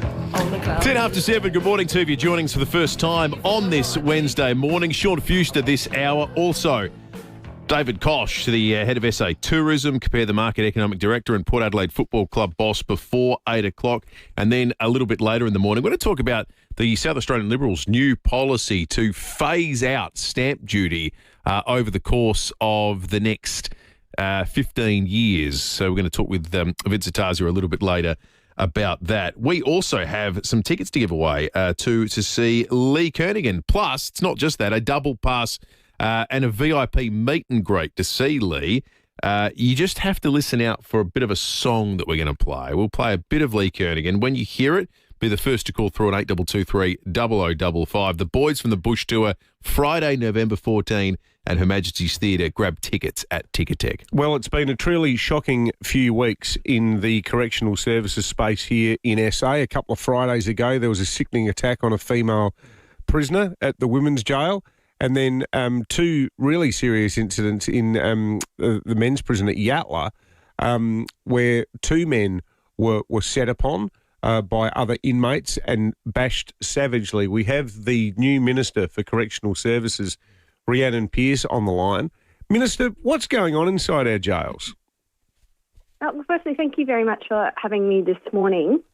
Look, I don't think it surprises anybody that from time to time these occurrences can happen, but I really want to make it clear that it certainly is not tolerated, and we're certainly doing everything we can to increase security within our prisons, which is why just this year we announced $6.85 million towards doing exactly that, because we want to ensure that those who work in our prisons are safe and that this behaviour is absolutely stamped out as much as we can possibly achieve. See, the PSA representing corrections officers don't think this is just the kind of thing that happens. They say it's a byproduct of chronic under-resourcing, dangerously low pay and collapsing morale. They say the system's at breaking point. What would you say to them? I certainly say to them I'm more than happy to meet with them and discuss and collaborate about what we can do to make our system even better. I've actually said that to them in person. I have already had conversations with them, and we are certainly negotiating in good faith regarding a real wage increase in terms of their pay. There are certainly other ways that we are backing them in. We have passed legislation this term that has increased penalties for those who do assault emergency workers, which does include them. So anybody who attacks an officer can face up to an additional 15 years on their term. So we're making it very clear that we are behind them and that behaviour absolutely is not tolerated. Is prison crowding a factor, do you think, in any of this, Minister? And as a new Minister, do you think that, we saw the story the other day about people who are still serving out their prison terms being surreptitiously sort of shuffled out of jail and put onto home detention instead? The Luigi Glagola case caused outrage with that revelation. Is it at the point where crowding is becoming a management problem? Look, that's a very good question, and I am really pleased to share that I keep a very close eye on the numbers that we have in our prisons. We are not over capacity at this point in time, but we are also investing at the same time extensively in more beds. We're building an extra 312 at Yatala. Construction for stage one of that has commenced. We're building an additional 60 beds at Adelaide Women's Prison, 40 of which will be coming online by the end of next year. We're putting in critical upgrades over at Port Augusta, and we're also putting in additional beds at the Remand Centre and Mount Gambier on top of that as well. So whilst I'm keeping a very close eye on it, we are certainly investing to make sure we have the beds there as well. I'm also pleased that you did raise what was in the media last week in regards to Luigi as well. That was something that I really wanted to get onto as quick as we possibly can, because it is really important that victims feel like they are empowered through this process and there is a confidence in the system. And I'm certainly made it very clear to my department that we need to do everything that we can to support that initiative. In conjunction with the spending on new beds and increasing capacity for inmates, is there an equivalent in corrections of a sort of corrections officer to inmate ratio? And is there scope to spend more on increasing the number of correctional officers we have for people that are currently interned? Look, that is something that has been raised with the PSA, and I do know, for example, that there has been conversations around that in light of what's happened earlier this week, and I do understand that there has been an in-principle agreement to put in an additional post and trial that for a period of time to see what impact that has, and I will be following that very closely and continuing to have discussions with the PSA, with corrections, to see what the needs are, because at the end of the day, we want to ensure that our prisons are safe for those who work in there and that they are having the impact that the community expects on them, which is ensuring that the community is safe and we continue the good work in terms of lowering the rate of repeat offending, which I know we do very well here in South Australia. We are the best in the nation. But that doesn't mean we need to sit on our hands. There's more to do, and I'm certainly focused on doing that and working with all involved to achieve that. Rhiannon Pearce, the Minister for Correctional Services, thank you for joining us this morning. 16 minutes after 7, we have the wheel in the studio with us, which means it's time to spin up a berth here and get someone a Care Alert smart dialer. Give it a spin. Almost went early. Here we go. No, you can go for it. It's going to be 19 again. 21. The number is 21. Let me go to my handy little cheat sheet here. The number 21 means 1945. 1945. So someone who... That's a nice, easy sum. is we like the ones that end in 0. 80. Is 80 or turning 80, in the next month or two. 1945. It's notable. The Liberal Party of Australia was formed in 1945. Oh, wow. Will it make 81? 8223 0000 is the number. Not in its current form. If you were born in 1980 and you'd like to claim yourself a Care Alert smart dialer. Will Susan Lee make its 81st birthday? I would suggest that is a long odds. She's sort of the crock-pot version of Liz Truss, isn't she? She's in the slow cooker. She's sitting there bubbling away. Even Janet Albrechtson's ripped her apart today, saying she's unfit to lead. They're all turning it on themselves. Yeah, I don't see what I'd struggle if someone said this is the storyline of how this becomes a long-term leadership. I'd struggle to find that believable. I reckon the most interesting story in politics in Australia right now is Vincent Tarsia's plan to get rid of stamp duty completely. We're going to be getting into that later on. We're going to be talking to the opposition leader. How does he do it? How do you do it without bankrupting the government? How do you keep providing services? But more importantly, what are the benefits? Well, clearly there's huge benefits to home buyers. Would it change the dynamic of South Australia in the population context, though? Like if people are sort of, you're a young couple in Melbourne or Sydney, or you're a migrant, and you're thinking, where am I going to build a house? Yeah, I think without a doubt. Might make...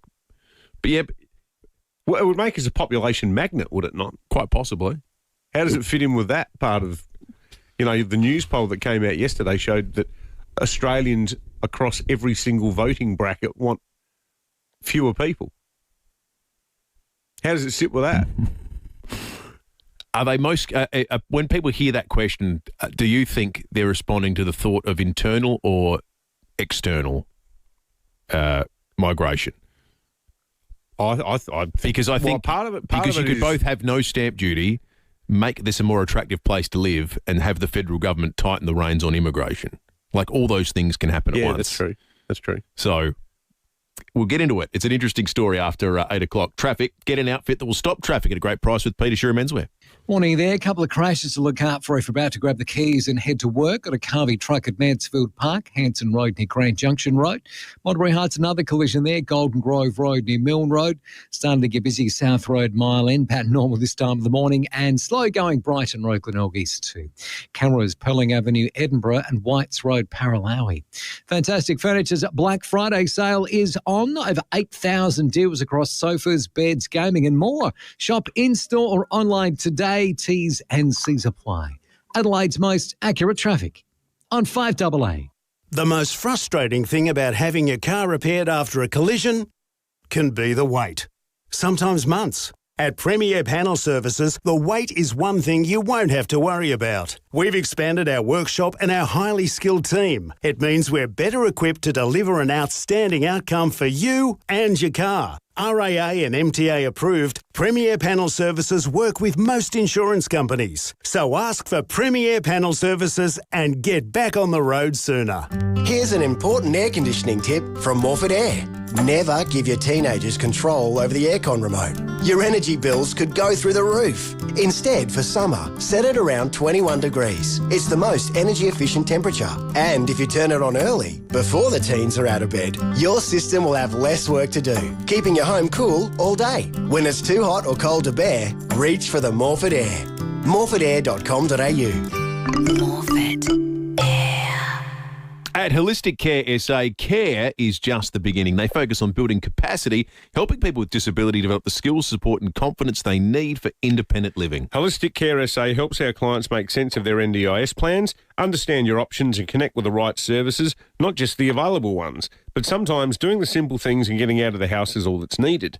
Every Thursday, Holly enjoys inviting clients to participate in group activities and excursions. These could include a pizza and a movie, 10-pin bowling, strawberry picking and various arts and crafts. For a friendly chat about support with independent living or social group activities, visit holisticcaresa.com.au because everyone deserves the chance to become who they're meant to be.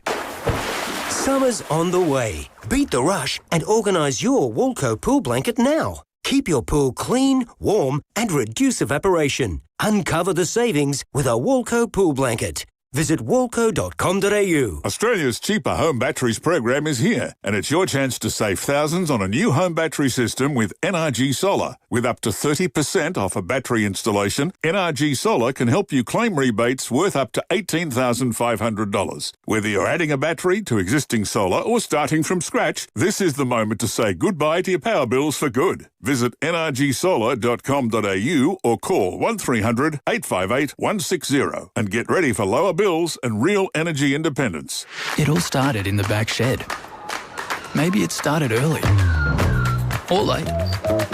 Either way, the Olympic Industry sale means there's no need to wait. With big savings on our entire range of SA engineered sheds, garages, carports and verandas, you can afford to start something big, tough or tasty in your own backyard. Start something with the Olympic Industry sale. On now. Rosanna Mangiarelli here from 7 News. Join me and Will Goodings for Adelaide's leading news hour, 7 News, tonight at 6 o'clock. There's surprisingly big offers at Hyundai, like the Tucson from $39,990 drive away. Visit your participating Hyundai dealer today. David Penberthy and Will Goodings, 5AA Breakfast. 23 minutes after 7, Pam in Salisbury North has called into the program, having been born in 1945. It means Pam gets the Care Alert Smart Dialer. Great South Australian product. We love the steels. We love smart dialers. Every family should have one for peace of mind. And it means we get to chat with Pam. Pam, good morning to you and congratulations. What was the best thing about growing up in the 50s? Oh, the freedom. We could drop our bikes down anywhere and it would be there 2 days later. It wouldn't be nicked. You've been the same neck of the woods year-wise as my mum, Pam, and Mum says exactly the same thing about, going for walks and, Support by our parents was another thing and not back answering like the kids do today. A lot stricter? Absolutely. More of an and emphasis. Under the ear, a kick up the bum didn't hurt. Were you always out Salisbury way, Pam? No.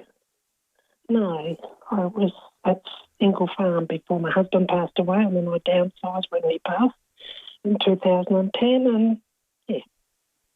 Well, congratulations to you, Pam. Can I ask you, Pam, what's your earliest memory? Where did you go to primary school?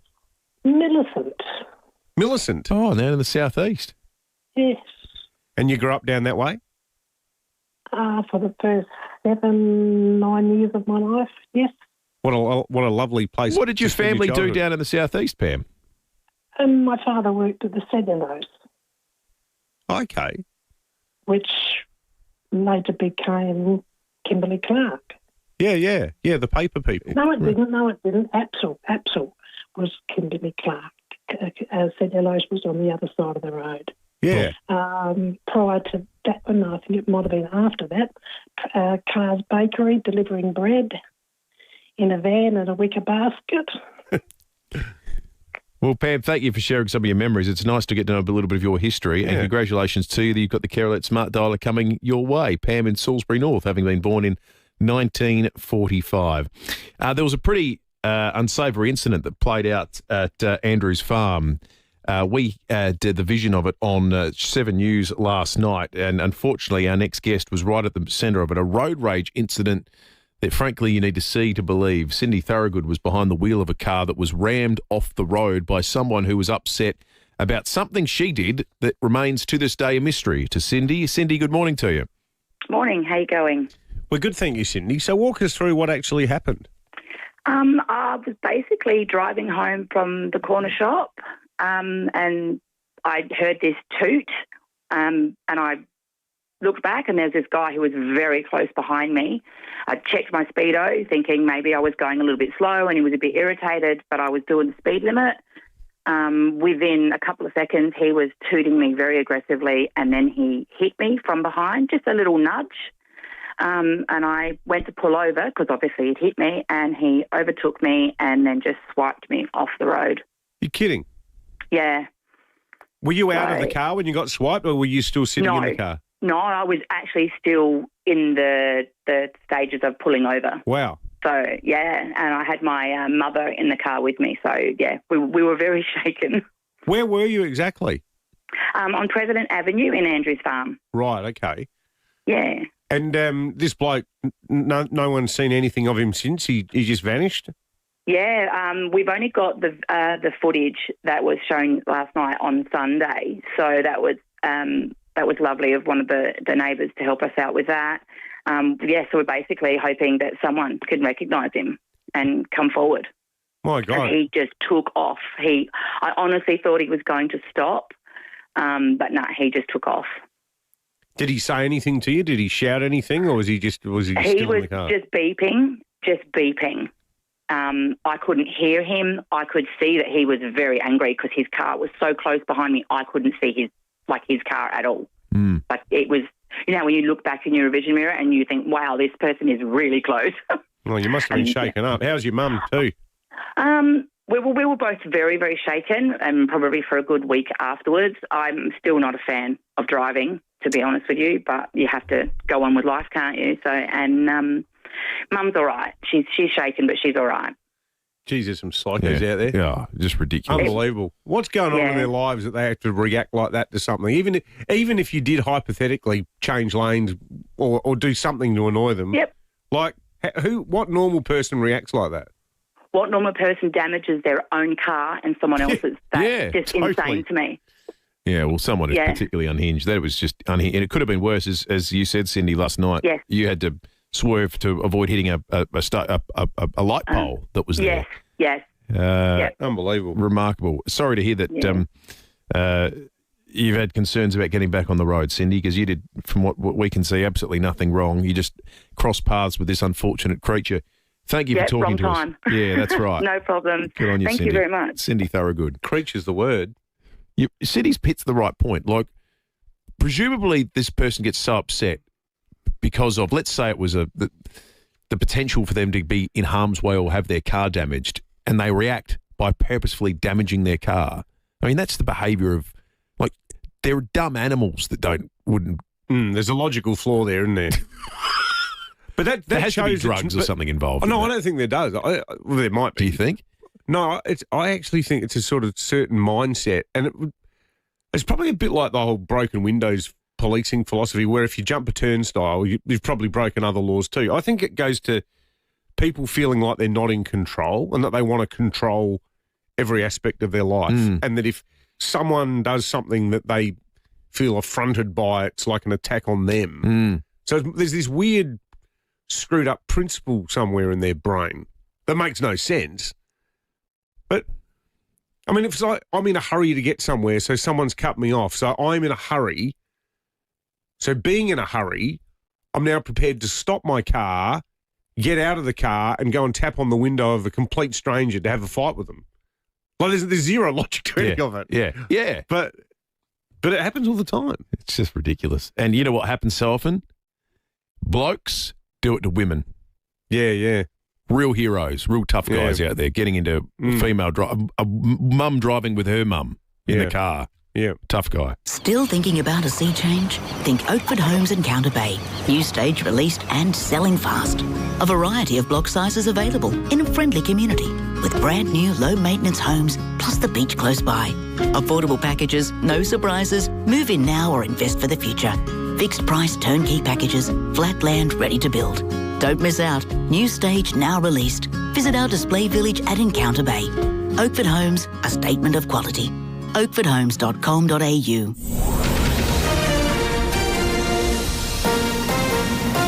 This is 5AA News. Always Adelaide. Partly cloudy and 20 degrees today with the 7:30 news. I'm Jess Adamson. Physio Extra for Locomat robotic technology treating stroke, cerebral palsy, brain and spinal cord injuries. Visit physioextra.com. Dick Cheney, widely considered one of the most powerful vice presidents in American history, has died. Cheney, who served as vice president under US President George W. Bush, was 84. He died of complications of pneumonia as well as cardiovascular disease. Cheney was part of a small group of prominent Republicans who didn't support Donald Trump, becoming a vocal critic of the now president ahead of the 2024 election. In our nation's 246-year history, there has never been an individual who is a greater threat to our republic than Donald Trump. A Seaton man and his passenger had a lucky escape last night after slamming into a Stobie pole, causing it to collapse. Police were called to the crash on Tapley's Hill Road at Fulham Gardens at 7. The 36-year-old driver and his 22-year-old passenger had run from the scene but were found nearby. The driver's been charged with driving without due care, failing to provide his details and failing to answer questions. He'll face court in December. Commonwealth Bank is facing further backlash from Australians after revelations it charged $270 million in unnecessary fees to low-income customers. Consumer Group Choice has named the bank as one of Australia's most unreliable companies for the year in its annual Shonky Awards. Choice's Ashley De Silva says the bank earned its spot over its refusal to refund those affected. It's a bit of pressure on businesses out there to kind of take note and ideally do a better job. I suppose what stood out to us was that FIVEAA initially said it wouldn't and is now kind of saying it might do it on a case-by-case basis. The state government has slammed an opposition move to phase out stamp duty. Liberal leader Vincent Tarzia will officially unveil the plan today, which would see the tax phased out by 2041. Treasurer Tom Koutsantonis says it's a reckless, dangerous and foolhardy policy that would gut the state's economy while removing the advantage of stamp duty concessions for first home buyers in new homes. Opposition leader Susan Lee is confident she'll continue to be in charge of the Federal Liberal Party despite concerns about her judgment. Ms Lee is facing criticism from both the Conservative and moderate wing of the party over her handling of the net zero issue. She's under pressure to reveal the Liberals' position on the emissions reduction target. Ms Lee says a decision will be reached very soon. So while we might be presented as being at war, and that's how it's been described to me once or twice, that's actually not the reality. So there are a lot of sensible, calm, measured, disciplined discussions about the policy issues that matter, because we know we're here for Australians who are doing it tough. Local researchers are calling for more individualised care for people with Parkinson's. Studies have found people with the disease often suffer through pain due to gaps in support and a lack of tailored clinical care. The University of South Australia's Anthony Mazzini says the pain presents in different ways. Some of those pain types are musculoskeletal in origin. Some of them are neuropathic in origin. Some are autonomic in origin. And the pain can present really in almost any body part. Now turning to 5AA Sport. Be the first to test drive the all-new Mitsubishi ASX at Agostino Mitsubishi, Nailsworth and Mawson Lakes. Here's Tom Wren. Thank you, Jess. This is really interesting. There's a major change in how live events will be structured for 2026, with tournaments to go from 54 holes to 72. Now, that means those tournaments, including the one here in Adelaide, will run over 4 days instead of 3.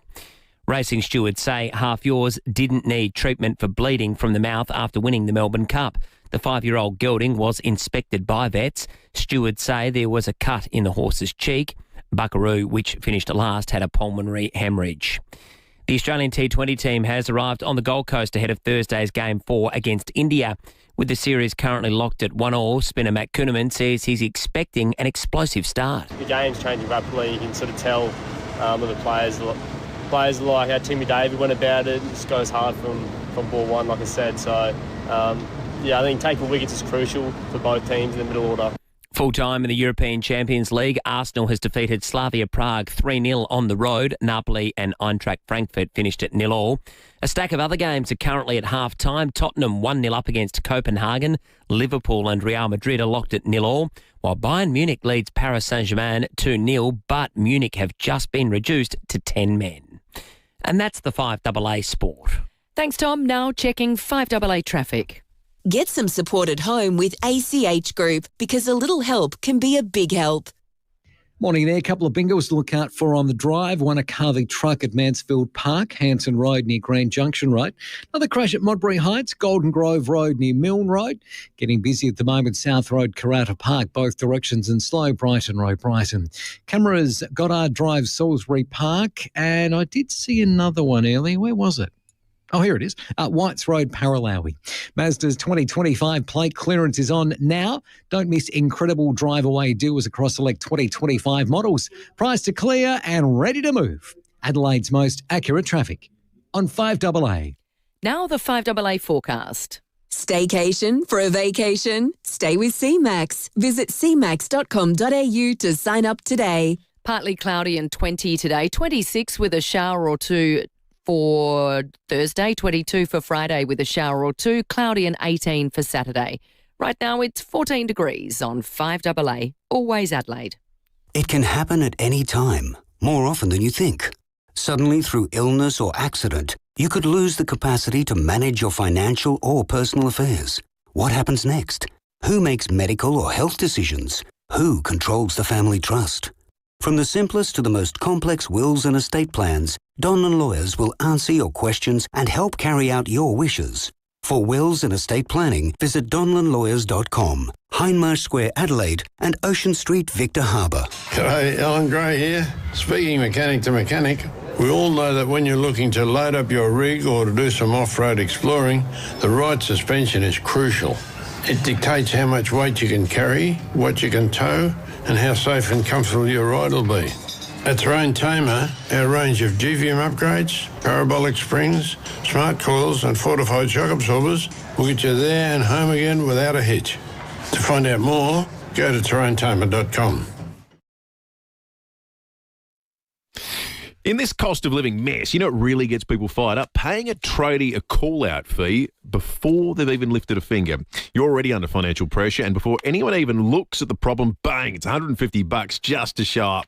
And that's why we like Precise. That's right. Precise don't charge call-out fees, none, zero. They respect people's budgets. They come out, assess the job, give you the price up front, and only then do you decide if you want to go ahead. So there's no surprises, no bill shock, no mystery hours added later. That's why Adelaide trusts Precise for plumbing, electrical, hot water and air conditioning. So if something needs fixing but you've been holding off because you're worried about what it might cost, don't stress. Book a free call-out with Precise and at least know where you stand. Respectful service, upfront pricing, no call-out fees.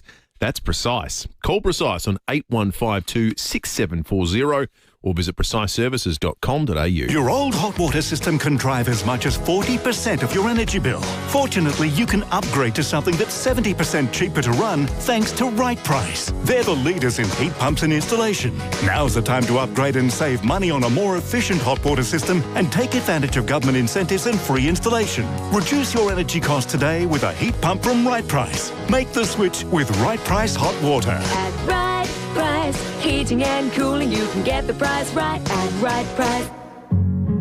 Hi, Brett Ebert here for Mawson Lakes Mazda. There's a lot to like about Mawson Lakes Mazda. They'll take care of you with next day servicing, complimentary loan car, vacuum and wash. And your breakfast or lunch is on them.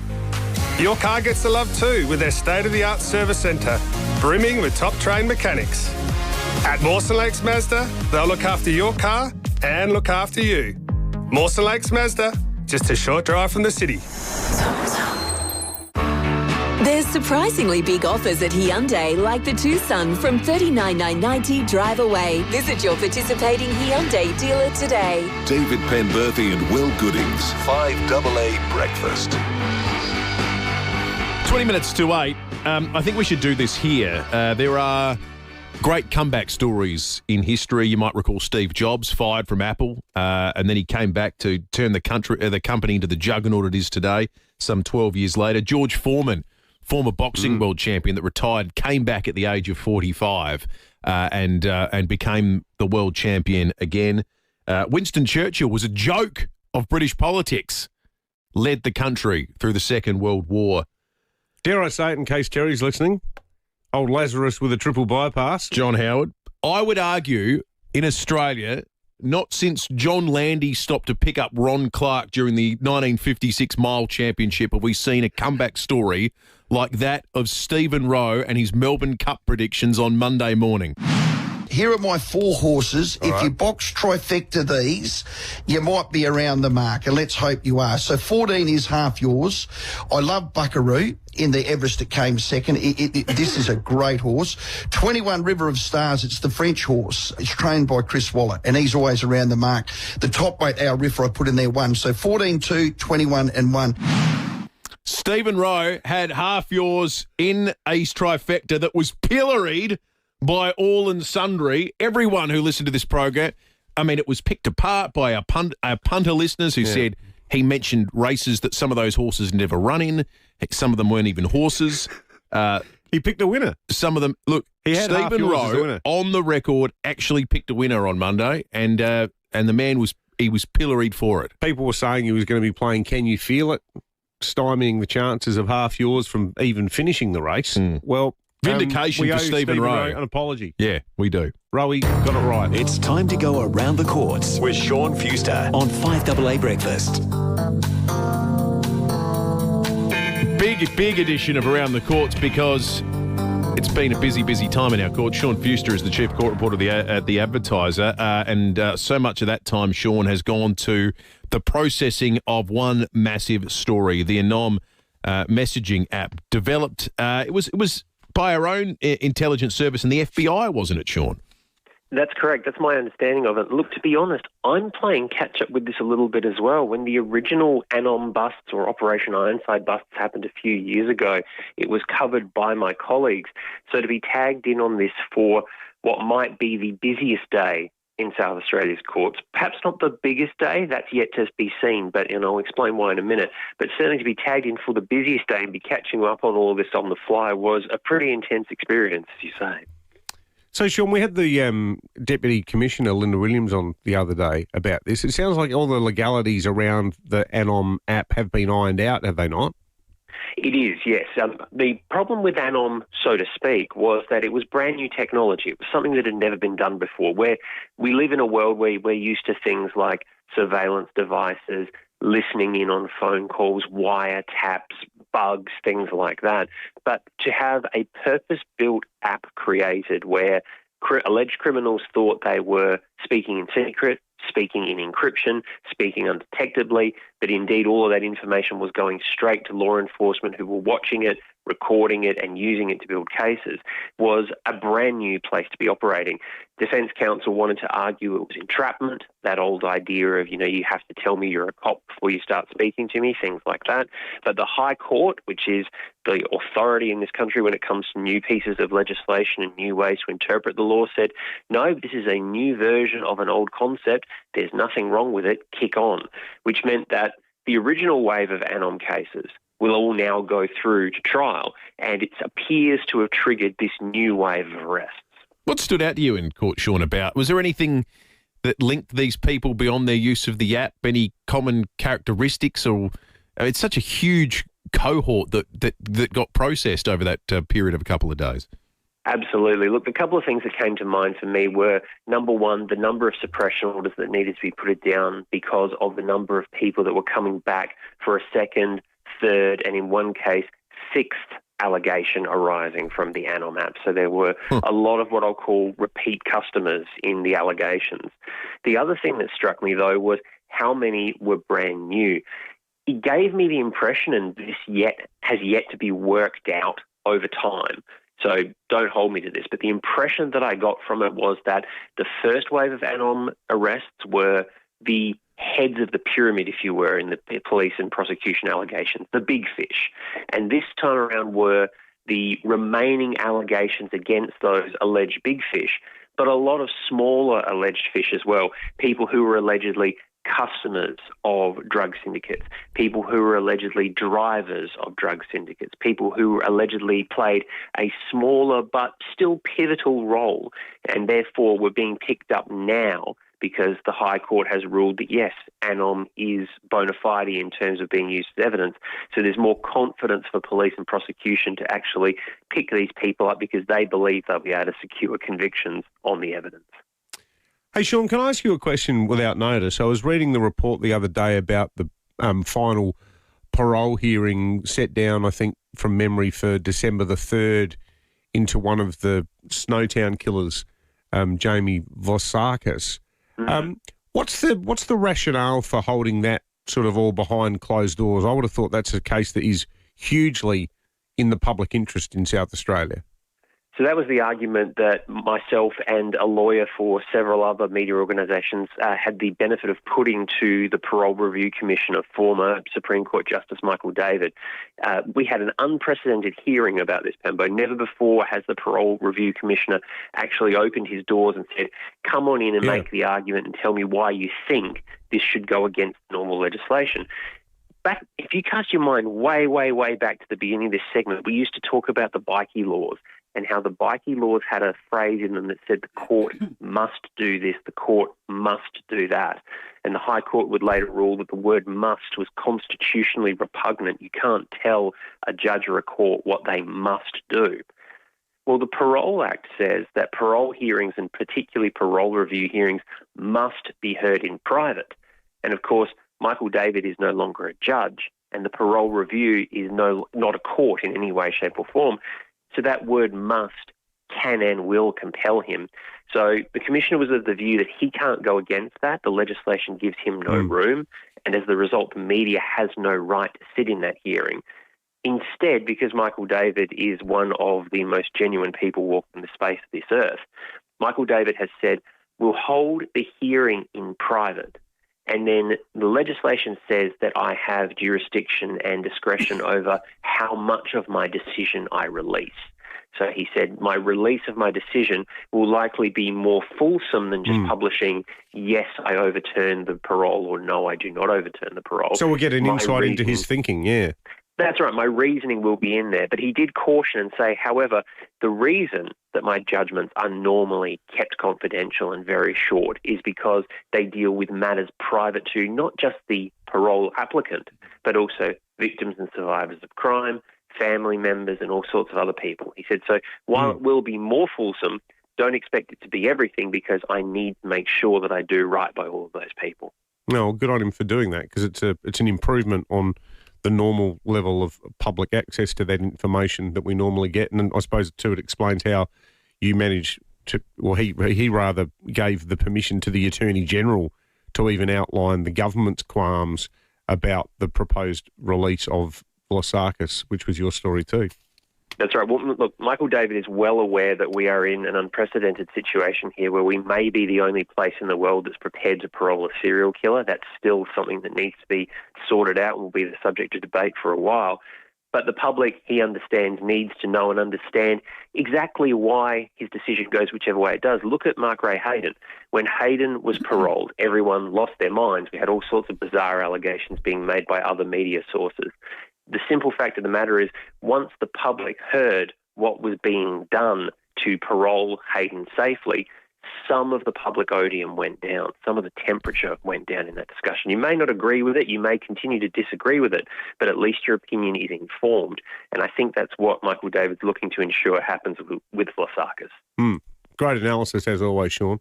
Sean Fewster, the Chief Court Reporter for The Advertiser. You can hear him here every Wednesday and, of course, also on Just Lawful on Sunday nights. Koshy's coming up in just a moment. Let's check traffic. Get an outfit that will stop traffic at a great price with Peter Shearer Menswear.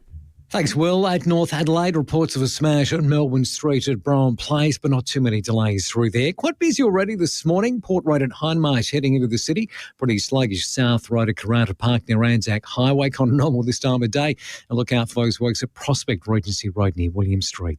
Early morning cameras, Cavan Road, Dry Creek and Goddard Drive at Salisbury Park. Discover more at Local Sellers, SA's locally owned local. Visit localsellers.com for great specials on beer, wine and spirits every week. Drink responsibly. Adelaide's most accurate traffic on 5AA. Don't just get a forklift, get a Toyota forklift. Right now, Toyota Material Handling is having a clear out of 2024 and 25 plated forklifts. Score great deals across a selected range of new Toyota forklifts, counterbalance and reach forklifts, walkie stackers and more. So if it's 24 or 25 plated, get a great Toyota forklift deal. For more, visit toyotamaterialhandling.com.au. Get a Toyota forklift. T's and C's apply. Offer ends December 31. Hi, Daniel Tarley here, General Manager of Home. That's HAUME. Sometimes renovating an older home built before the 90s is just not worth the hassle, time or the cost. Instead, we buy your home as it is and give you as much time as you need to find your new dream home. We don't charge fees, there's no advertising costs or commissions. We just make the process of selling your home easy. Look out for a letter from us in your mailbox or visit home.com.au. That's haume.com.au. Introducing the Caliente by Beechwood Homes. A multi-level masterpiece of design, innovation and style. Inspired by the effortless glamour of Palm Springs in California, it's bathed in natural light through clever architectural design.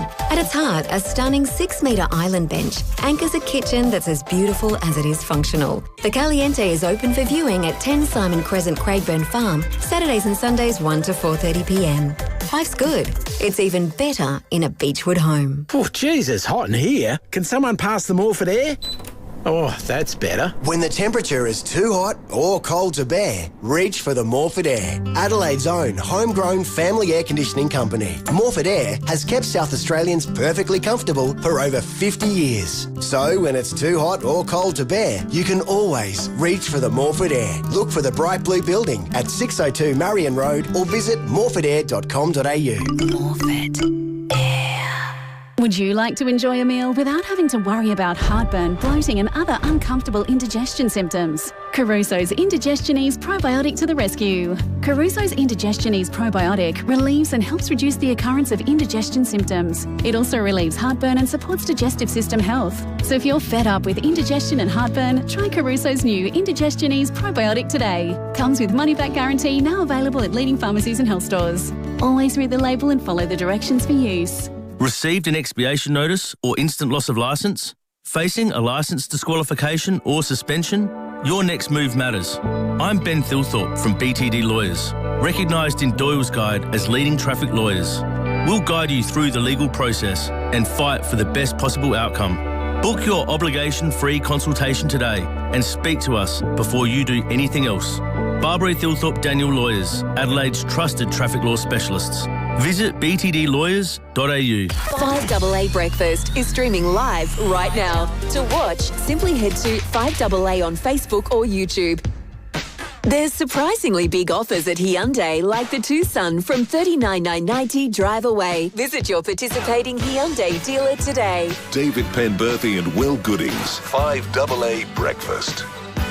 6 minutes to 8. Make sure you tune into the 5AA Interactive Lounge tomorrow afternoon with Leith Forrest, when he's joined by representatives from Little Allied Health. Some good texts coming through on 0480 8 13 95 on a range of subjects over the course of the last 30 minutes. We'll get to those in a moment, but first... And they could never tear us apart. David Kosh on 5AA Breakfast. Good day to have Koshy on the program, because while yesterday all eyes were on the race, All ears were on Michelle Bullock in the Reserve Bank, who made some very interesting statements about what is going to happen to the cash rate, inflation and unemployment over the course of the next 12 months, or at least what the bank best expects is going to happen. Koshi, good morning to you. Morning, fellas. Let's start there, shall we? Because I think that was a really underrated story. I mean, we kind of, when rates are on hold, I think there's a tendency to say, oh, well, there's no story to tell here. But there was a big one because we had the Reserve Bank governor saying, well, inflation's probably going to be above the target band all next year. Most of her comments were pretty moderate about the risks to the increase of inflation and indeed unemployment. But it didn't paint a picture that has a whole heap of rate cuts in our immediate future, did it, Koshi? No.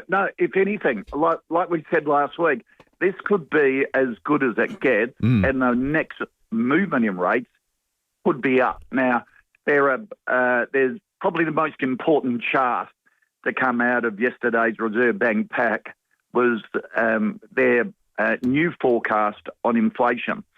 And the new forecast on inflation, as you say, has the CPI above its target range for at least the next 9 months or so.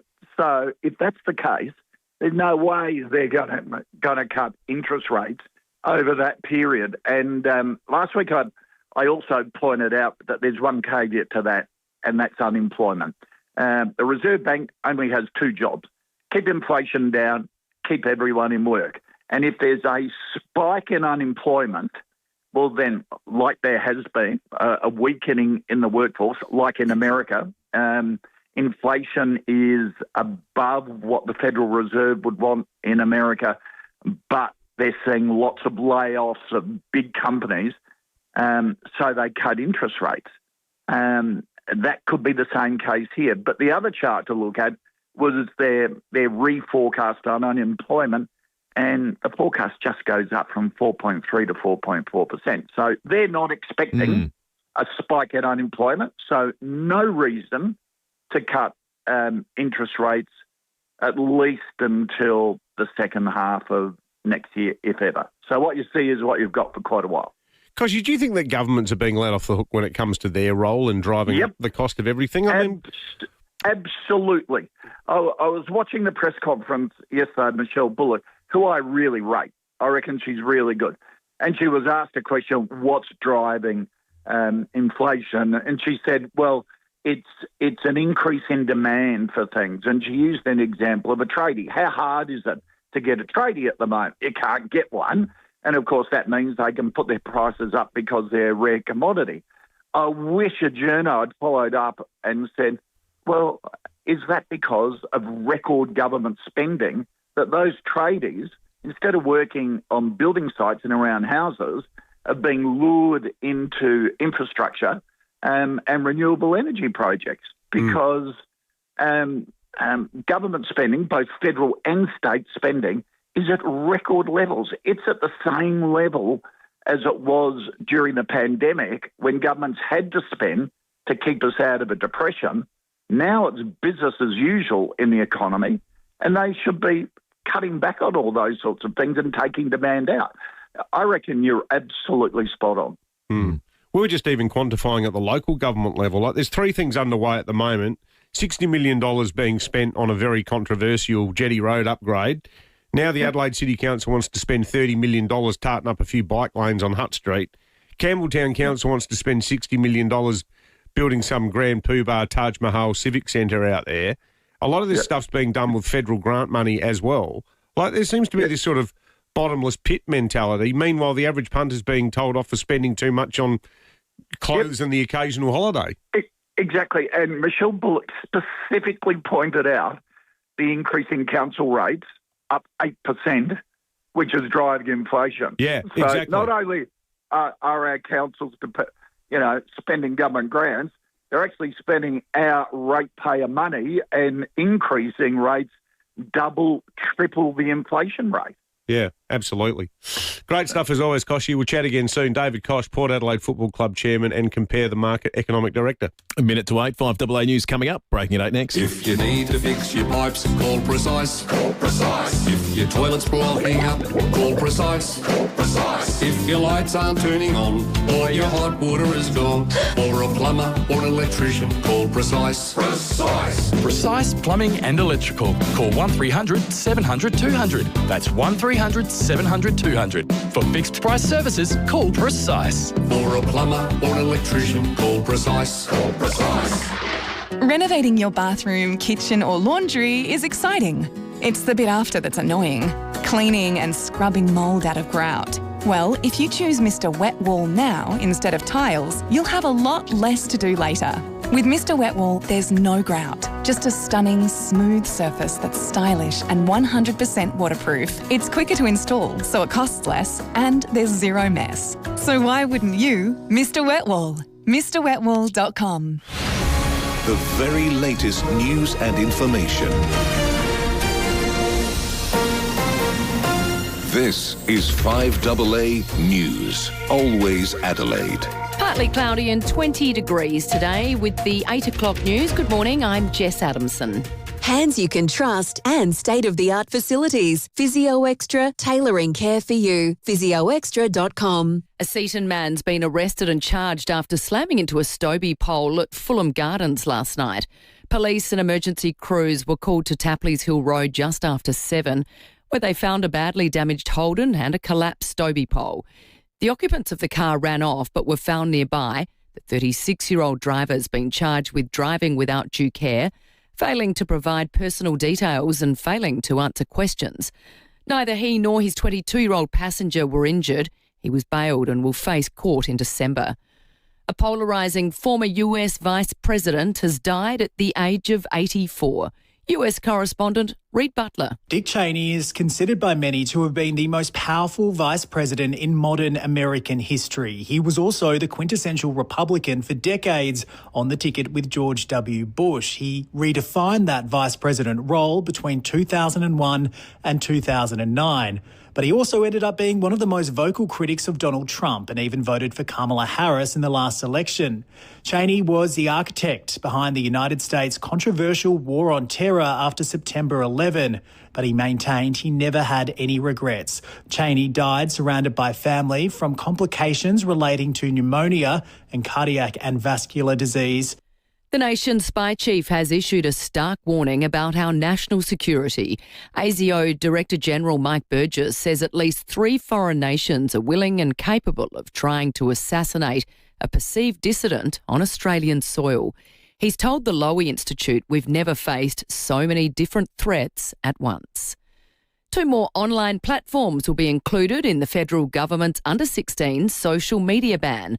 Forum site Reddit and streaming platform Kick will be forced to block their services to children or face fines of more than $49 million. The landmark law is a month away from coming into effect. Communications Minister Anika Wells says families need certainty about which platforms their children can use. I think that's something that we want parents to be conscious of and to be having those discussions around the dinner table or driving to school at the moment. That 10 December is coming. Nearly half of all Australians have now engaged with an artificial intelligence tool. New data shows usage is highest among students, with around 80% reporting frequent use. RMIT Professor Julian Thomas says it reflects how quickly AI is becoming part of everyday life. It's really only a few years that these tools have been around. They're really general purpose, being used for people to find out information that they need, how to get access to government services, health information. After 30 hours on the road, South Australia's newest elephant, Putra Mas, has arrived at the Monarto Safari Park. The bull elephant from Perth has travelled more than 2,700 kilometres. He'll join a herd which includes fellow Perth elephant Perme, who left earlier this year. Well, Metallica are preparing to rock Adelaide Oval tonight with their M72 World Tour. Senior Constable Daniel Isaacson from SA Police says traffic restrictions will be in place. Gates are expected to open at 4:30 and road closures will be in place around the Adelaide Oval, so plan ahead for that one if you can. Now turning to 5AA Sport. Be the first to test drive the all-new Mitsubishi ASX at Agostino Mitsubishi, Nailsworth and Mawson Lakes. Here's Tom Wren. Thank you, Jess. Jamie Mellamy is waking up another champion this morning after becoming just the second female jockey to win the Melbourne Cup. Mellamy roaring home on board Half Yours to take out the race that stops the nation. To golf, live events will change from 54 holes to 72 from next year. It means the tournament, which is here in Adelaide and is scheduled to start on February 13, is likely to start a day earlier, meaning it will be a 4-day event. Well, the Australian Test squad for the first Ashes Test in Perth will be named a little later this morning, our time. There's much interest in who will open the batting for the Aussies and the makeup of the entire top order. The T20 squad will be without any of the Test stars when they take on India in Game 4 of that 5-match series, which starts tomorrow night on the Gold Coast. Meantime, 3 Aussies have made the Women's Cricket World Cup team of the tournament. Ash Gardner, Annabelle Sutherland and Alana King all making the 11. One game in the NBL tonight with league leaders Melbourne United looking to bounce back with a win against the reigning champions Illawarra. Meantime, Josh Giddey's Chicago Bulls will take on the Philadelphia 76ers in a mouth-watering contest. Both sides are 5-1 to start the season. To soccer, stacks of European Champions League action this morning. Liverpool currently 1-0 up against Real Madrid, scoring just after the hour mark. Van Dijk with a dart. And it's headed in. This one gets past Thibaut Courtois. And it's Alexis McAllister who just met it, timed it, scored it. Yeah, lovely finish with the head. Audio thanks to Stan Sport. There's about 20 minutes to play there. In other games, Tottenham's 4-0 up against Copenhagen. Bayern Munich leads Paris Saint-Germain 2-0, while earlier Arsenal took care of Slavia Prague 3-0. And there was one game to wrap up Week 9 of the NFL season with the Arizona Cardinals upsetting the Dallas Cowboys 27-17. And that's the 5AA Sport. Thanks, Tom. Now checking 5AA traffic. Get some support at home with ACH Group because a little help can be a big help. Morning there. No great dramas for the drive-in today, which is great. Got a small bingo to look out for this morning at North Adelaide, Melbourne Street at Brian Place, but not causing any dramas. It is starting to build as per normal. Port Road at Hindmarsh, sluggish too, South Road, Mile in both directions. And look out for the works, Marion Road at Anzac Highway. That's getting quite busy. Cameras this morning, Whites Road, Paralawi and Cavan Road, Dry Creek. Harris Scarf's Friends Unmissable Deals is on now. Save 50% off full-price quilts and pillows. Don't miss out. Conditions apply. Harris Scarf, great brands, great prices. Adelaide's most accurate traffic on 5AA. Now the 5AA forecast. Staycation for a vacation? Stay with CMAX. Visit cmax.com.au to sign up today. Partly cloudy and 20 today, 26 tomorrow with a shower or two, 22 with a shower or two for Friday, 18 and cloudy for Saturday. Right now it's 14 degrees on 5AA, always Adelaide. Hi, I'm Bronte Manuel from Toop and Toop. Spring has traditionally been the peak time for selling your home. As the gardens bloom, so too do buyer numbers. But while demand is high, stock levels remain at historic lows. That means more competition for the homes on the market and a greater chance of achieving a premium result for your property. At Toop and Toop, our experience, local knowledge and negotiation expertise give you the edge when it matters most. Visit toop.com.au to find out more. I'm The Excelsior Hotel has always felt like home. And for seniors, it's always been great value with 20% discount on selected bistro meals. Yep, 20% off.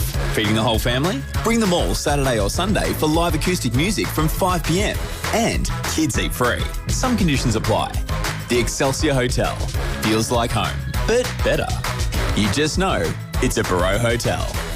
Trust FIVEAA, your local independent SA family liquor store to have whatever you fancy. They've been recommending great wine, spirits and beers now for 50 years. A lot has changed, but you can still discover great labels from far and wide. And they've always been champions for the many great winemakers, distillers and brewers right here. Trust 3 generations of experience. Trust FIVEAA, your local independent SA family liquor store since 1975. 50 years of offering whatever you fancy. The news and issues that matter to South Australia. Always Adelaide.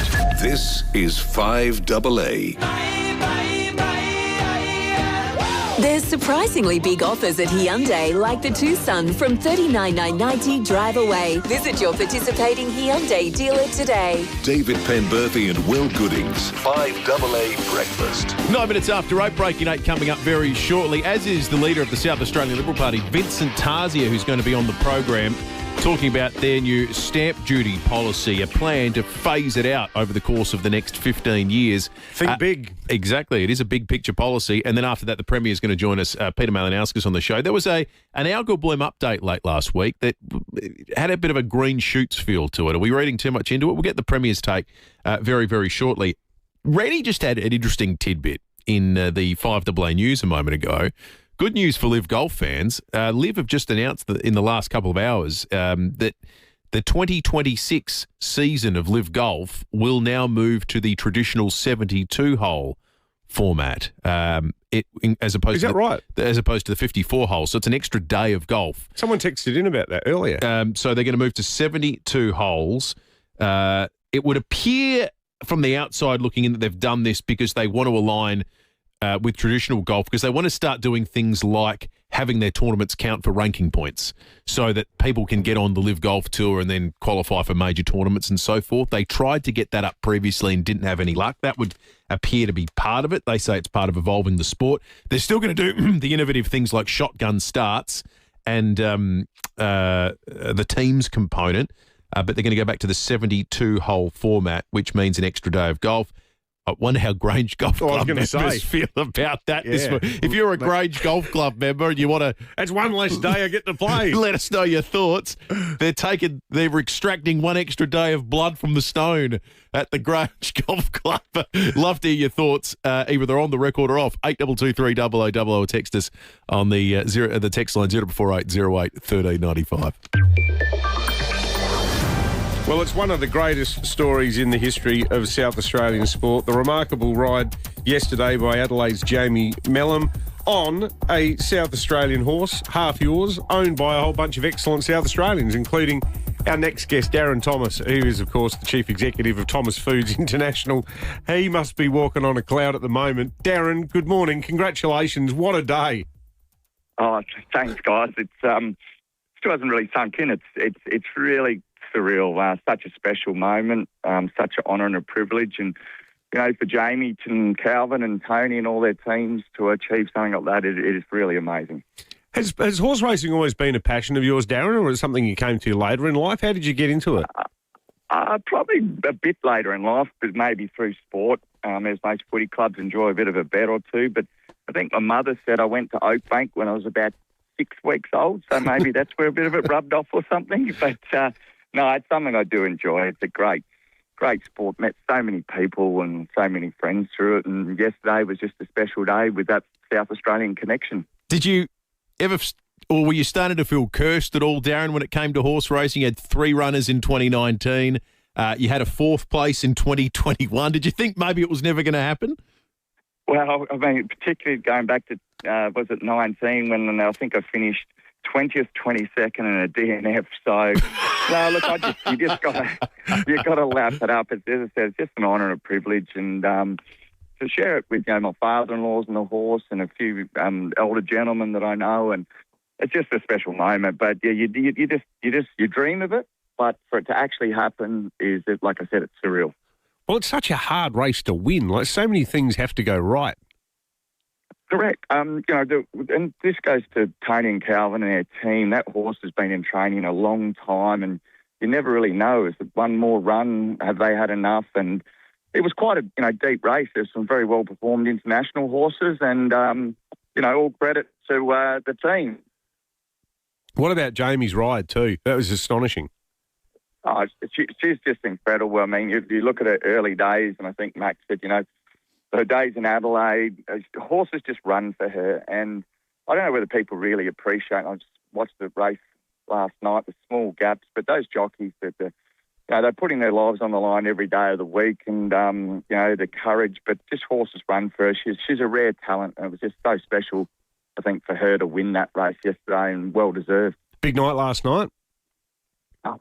Wasn't too bad. I've been looking after them. Believe it or not, I'm back on the road and heading to King Island to buy some cattle. So straight back to reality. Well, it's probably going to take you a while to come down, Dan. You must feel like you're already flying after that result. But congratulations to everybody. Just as I said at the start, a great day for South Australian sport too. Yeah, no, huge thrill, very privileged and a real honour. And well done to Calvin and all the McAvoy team and to Jamie. We're very appreciative of all their efforts. Good stuff, Darren. Great to catch up, mate. We'll talk again soon. Darren Thomas there. Thank you. We've got another breaking at 8. It's going to be at 8:35 and it's a cracker. Oh, yeah. It's going to be a big story coming at 8:35 this morning. Hey, we got a few people texting going, if Live is no longer 54 holes, why is it called Live? They were the Roman numerals for 54. Thank you to Bill and Glenelg for making that point. And then What's another person said 72 is LXXII. Bit of a mouthful. Lexi? People call Romans. They go the house. Is it called Lexi now, poses the listener? I think that's an excellent point. We'll ask Peter Malinauskas that, the Premier, very shortly. On the topic of state politics, the South Australian Liberal Party has put forward a bold and ambitious plan to phase out stamp duty in South Australia. Of course, stamp duty and payroll tax are the two big taxes that the state government gets to draw on. The plan sees it phased out over a period of 15 years, so it will be gone by 2041. They'll start adjusting the brackets within 5 years at a cost of just over $2 billion to the budget. Vincent Tarzia, the Leader of the Opposition, joins us now. Vincent, good morning to you. Good morning, David and Will. So, Vincent, we like taxes as much as the next man. That is, we don't like them at all, the next man and woman. But how do you pay for everything if you get rid of this much money? Yeah, it's a really good question. Well, firstly, this will make South Australia the only state to abolish stamp duty entirely, and we think that that'll give us a great competitive advantage in Australia. Now, we've already had a policy in place, which is out there, to start with instant relief for first home buyers, removing stamp duty for first home buyers on existing homes up to $1 million. But basically, we just think that this is such an inefficient tax. It stops the housing sector's ability to reorganise itself. It stops young people from getting to the housing market. It stops older people from downsizing. What we want to do is focus on growing the pie and not what this government is doing. And other governments have done it too, and that is they are just gouging people, and they are using the property sector as a cash cow. I mean, prices have gone up by 30-40% the last few years. The brackets have not changed, and this is a backwards and an inefficient tax. It's got adverse effects on the housing market, and it's especially painful for first-home buyers. So we'll be phasing it out gradually. And look, to be honest with you, if you look at what the Auditor General had to say recently, I mean, there needs to be better financial management in this state. There was cost blowouts, hydrogen debacle. I mean, hydrogen just alone. Labor's basically spent $500 million, and that thing has not generated 1 watt of energy. And if you look at the budget recently, Labor blew its own budget by $754 million last financial year, and nearly $1 billion the year before that. So, but they're still taking record revenue in stamp duty. So we're saying over the longer term, it is time to phase this out. We're making it this bold, ambitious call, and we appreciate that it is that. But just on that, Vincent, and look, you're not getting any arguments from David or I when it comes to phasing out tax. It's an ambitious plan. It's the kind of thing we like the sound of. But this is an ambitious policy done in the least ambitious way, isn't it? Because why does the process only begin in 5 years? So you have to win 2 elections before you even start looking at stamp duty. Well, we've already put in one policy, and that is to remove stamp duty on existing homes for first home buyers up to $1 million. So that's where we're starting, and that comes at a cost, and that's well over $100 million, and that's already out there. And all our modelling will be out there for all to see. We will then phase it out. We'll put in legislation if we're elected to government, and we will phase it out in a staged manner, because we do appreciate that there has to be a transition period, and the market would also have to adjust to that as well. So we would phase it out completely over the course of the subsequent 10 years, giving time to pay down what is a ballooning debt, and exactly what you're talking about. Can I ask you about its possible impact on population, Mr. Tarzia? Because if we've got X 100,000 new arrivals coming from overseas every year, or we've got put upon Aussie citizens, battling youngsters in the outer suburbs of Melbourne and Sydney going, we simply can't afford to buy a house. How do you make sure that we don't suddenly get this massive surge in people all wanting to come to cheap Adelaide with no stamp duty? It's a really good question. I'll be talking about migration at the CEDA conference today. But there was a McKinnon poll put out recently about housing costs. And what it said is, believe it or not, it has caused a quarter of Australians under 40 to actually delay changing jobs. It's caused 1/5 of people in their 30s to actually delaying having kids. But it's also stopping many people. I was talking to a guy recently who's elderly and he's sitting on around 1,000 square metres. He says to me, I've got no incentive to downsize because of the stamp duty cost. So this is going to make housing and mobility much more efficient. But, some things we do support. We support more in terms of the GARP and expanding where it's reasonable to do so, not encroaching on, excellent farming land. We support height limit increases in the CBD. We think that's a good thing. We've been calling for that. So we appreciate the supply measures have to be. But this is more so about just making sure that housing is more efficient for people so that if you've got a downsizer that wants to downsize, they downsize. If you've got a young family that wants to go to a bigger house, there's an incentive to do so. And everything in between, depending on your stage of life. Are you clear on what the cost of the budget would be of this policy? Because you're on the record this morning in the reporting on this as saying it will cost $2.3 billion in one instance and $1.6 billion in another. Which is it?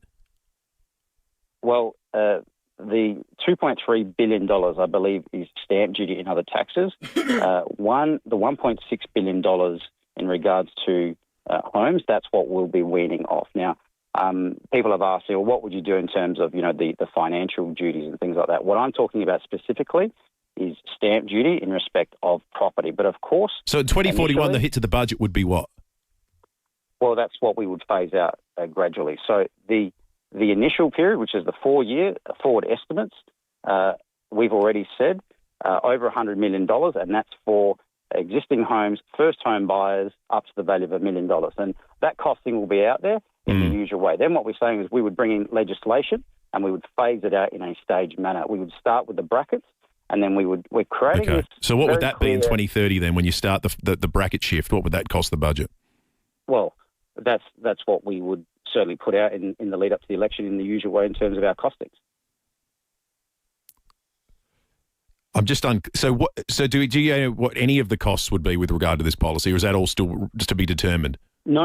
Over $100 million is for the existing... Yeah, but what about the phasing out of stamp duty? Do we have any clarity around what that will cost to the budget at all? Well, what we're focusing on is growing the economic pie, and what we're saying here is that we need to have the hard discussion about this government just can't keep gouging the property sector and overspending on things like, hydrogen. The Auditor General talks last month that it blew its own budget by $754 million last financial year, and then nearly $1 billion the year before that. I mean, but I think, sorry to jump in, revenue record. I think Will's question is it $1.6 billion or is it $2.3 billion? Well, the 1.6 is the one we're talking about, which is in regards to property. That's what we're talking about specifically. There are other taxes and charges, and that's where the 2.3 has come from. Okay. Vincent Tarzia, the Leader of the Opposition there, let us know what you think, folks. Thank you for joining us, Mr. Tarzia. All right, we're going to check traffic and come back with more on 5AA Breakfast in just a moment. Get an outfit that will stop traffic at a great price with Peter Shearer Menswear. Morning there. Roads looking really good for the run in today. No great dramas. Got a small bingle getting sorted out at North Adelaide, Melbourne Street near Brown Place, but no great delays through there. You're busy in the usual spots. Port Road at High Marsh, sluggish Fitzroy Tourist North Adelaide, and kind of slow too South Road at Mile in both directions. Look out for cameras this morning. Whites Road parallel in Stanford Road at Salisbury Heights. If you're a four-wheel drive enthusiast, Petters Suspension and Brakes offer a wide range of products that can help make your next trip the best ever. Petters, the 4x4 undercar experts. Adelaide's most accurate traffic on 5AA. Hi, I'm Lynn Andrews. For over 50 years, the Lynn Andrews team have made it easy for landlords to manage residential and commercial property. From single homes to multiple commercial holdings, our passion for property investment means we have a great deal of knowledge. How to do it safely and properly, matching the right tenant with the right property every time. We're here to help you. Visit lynandrews.com.au. oakford.com.au. Still thinking about a sea change? Think Oakford Homes in Counter Bay. New stage released and selling fast. A variety of block sizes available in a friendly community with brand new low maintenance homes plus the beach close by. Affordable packages, no surprises. Move in now or invest for the future. Fixed price turnkey packages, flat land ready to build. Don't miss out. New stage now released. Visit our display village at Encounter Bay. Oakford Homes, a statement of quality. oakfordhomes.com.au. Hi, Brady Bit here for Mawson Lakes Mazda. There's still time to make 2025 the year you stopped dreaming and started driving that shiny new Mazda. The end-of-year plate clearance is on now with huge deals on all models. That's 12 months rego free, stamp duty free, plus accessory packs worth $500. No gimmicks, just great deals. Finish the year strong and in sports mode at Mawson Lakes Mazda. Salisbury Highway, just a short drive from the city. Doing day-to-day things online has made our lives easier. Paying bills, shopping, banking. It all makes perfect sense to do online. But what doesn't make sense is doing your will online. It's fraught with potential problems and can leave a mess behind. From the simplest to the most complex wills and estate plans, Donlan Lawyers can answer your questions and help carry out your final wishes properly. For wills and estate planning, visit donlanlawyers.com, Hindmarsh Square, Adelaide, and Ocean Street, Victor Harbour. Rosanna Mangiarelli here from 7 News. Join me and Will Goodings for Adelaide's leading news hour, 7 News, tonight at 6 o'clock. There's surprisingly big offers at Hyundai, like the Tucson from $39,990 drive away. Visit your participating Hyundai dealer today. David Penberthy and Will Goodings, 5AA Breakfast. 25 minutes after 8. Encourage you to stick around after 8:30. We're going to be speaking with a listener who contacted us about a really distressing story, the details of which are, well, the kind of thing you don't expect to hear about happening here in Adelaide and South Australia. Stick around for that. That's coming up very shortly. If you're on the Facebook and YouTube live stream, it's a good time to get on it because the Premier of South Australia is in the studio with us. Premier, good morning to you. Good morning, Will. Good morning, Dave. So, Premier, you in the past have advocated tax reform before you were in politics. When you're at the SDA, you said that the state should look at getting rid of payroll tax. What do you think of the idea of getting rid of stamp duty? Well, we've already abolished stamp duty as a government for first home buyers with new builds, and that was a very deliberate and calibrated abolition of stamp duty for a cohort of people because it generates more homes. The only way you address the housing crisis is to actually have more homes being built. But this policy that you just had Mr. Tarzi on the radio about, I honestly don't know if I've heard anything so demonstrably reckless like this from a government or an alternative government, apart from Liz Truss, the United Kingdom, which we might come back to. But because what Mr. Tarzi is saying here is he's going to abolish a third of the state's tax base, a third. So just put that in a bit of context, you know, the whole of the SAPOL budget doesn't even come close to what he's talking about taking out of the budget here. You could take the Environment Department, the courts, the Auditor General, Defence SA, the Mining Department, the Housing Department, Tourism SA, Green Industries, you name it. You can bundle all of those up, and it still doesn't add up to what Vincent's saying is going to cut. And it was really interesting because when you pressed him about how much it's going to cost or how he's going to pay for it, he refused to give an example. And, you know, that either means that they're completely inept or they're lying about how they're going to pay for it, because you can't take a third of the state's tax base away and then not have to have like the most astronomically extraordinary range of cuts, or replace it with another tax instead. Now, there is one example in Australia where they've abolished stamp duty, and that's in the ACT. They've done it, but they replaced it with a broad-based land tax, including on the family home. And the only other example in recent memory in South Australia where an opposition committed to tax reductions was the Liberal Party when they took it to the 2018 election. They promised a whole range of tax cuts. And then, of course, they delivered those. And then the very next budget, they paid for it when Vincent Tarzi and co cooked up the massive land tax increase, right? So, but you guys have racked up a lot of debt. I mean, debt in South Australia is increasing. It's going to be up to $50 billion. To pay for the tunnels and the hospitals. But what we've seen other things too, like hydrogen that have popped up along the way. That. The Auditor General's raised, potentially $500 million there. No, but that doesn't account for the fact that we've got an asset that is recoverable, which actually dramatically reduces that figure. But even if you took that at its worst, which is a complete, fallacy on behalf of the Liberals, but even if you took that at its worst, this is over the forward estimates, what Vincent's talking about here is a $7 to $8 billion black hole. 7 to 8 billion. Yeah, but isn't this the most politically easy but intellectually disingenuous argument you can make in politics about any time someone talks about cutting a tax? Because you've got all the figures about what the foregone revenue, but it's impossible to predict what the economic impact will be of creating a low-tax, pro-business environment you've got states in the United States, in Europe and others. So let's talk about this. Yeah, it's a really important point because if there was a magic formula that said you could cut taxes, like take out a third of taxes, for instance, and the economy grows and that sort of naturally replaces it, then everybody would be doing it. No, but they don't do it because it's so politically easy for you to come in here and say, how many police officers are you cutting? Well, let's look at where they have done it. Let's talk about the UK, where Liz Truss, the Conservative Prime Minister of the United Kingdom, came to power and announced that she was going to have all these unfunded tax cuts and said we're going to pay for it by growing the pie, the exact same language that Vincent just applied. Within minutes, the UK bond market was teetering. The country's economy almost crashed because every hard-headed economist and accountant knows it just ain't true. There isn't a magic What did the pudding. markets do in the US when Donald Trump talked about cutting taxes? Well, but he hasn't actually done it, has he? And in fact, what we've seen in the US is signs of the bond yields going up because someone's going to pay for it, and they've got record deficits. We're running surpluses in South Australia. We're running surpluses, which underpins the second best credit rating in the country. In the UK, of course, the Liz Truss tax cuts, which are, entirely comparable to what Mr. Tazi is pushing, resulted in such a teetering of the edge of economic ruin that she was out of the job a month later as Prime Minister of the United Kingdom. Now, the fact is, this is not, one nation coming up with some sort of populist policy or the Greens coming up with some sort of insanely reckless measure. This is the alternate government of the state. And if you are going to take out a third of the state's tax base, you're just going to be honest with people and say you're going to pay for it. What departments are you going to abolish, or what taxes are you going to increase? And they just don't have an answer to that when you ask them the question. And I think that's very disconcerting. I'm up for reducing taxes. We've done it. But we've done it in a way that preserves the budget surplus and achieves the desired outcome. And this is the final point I make.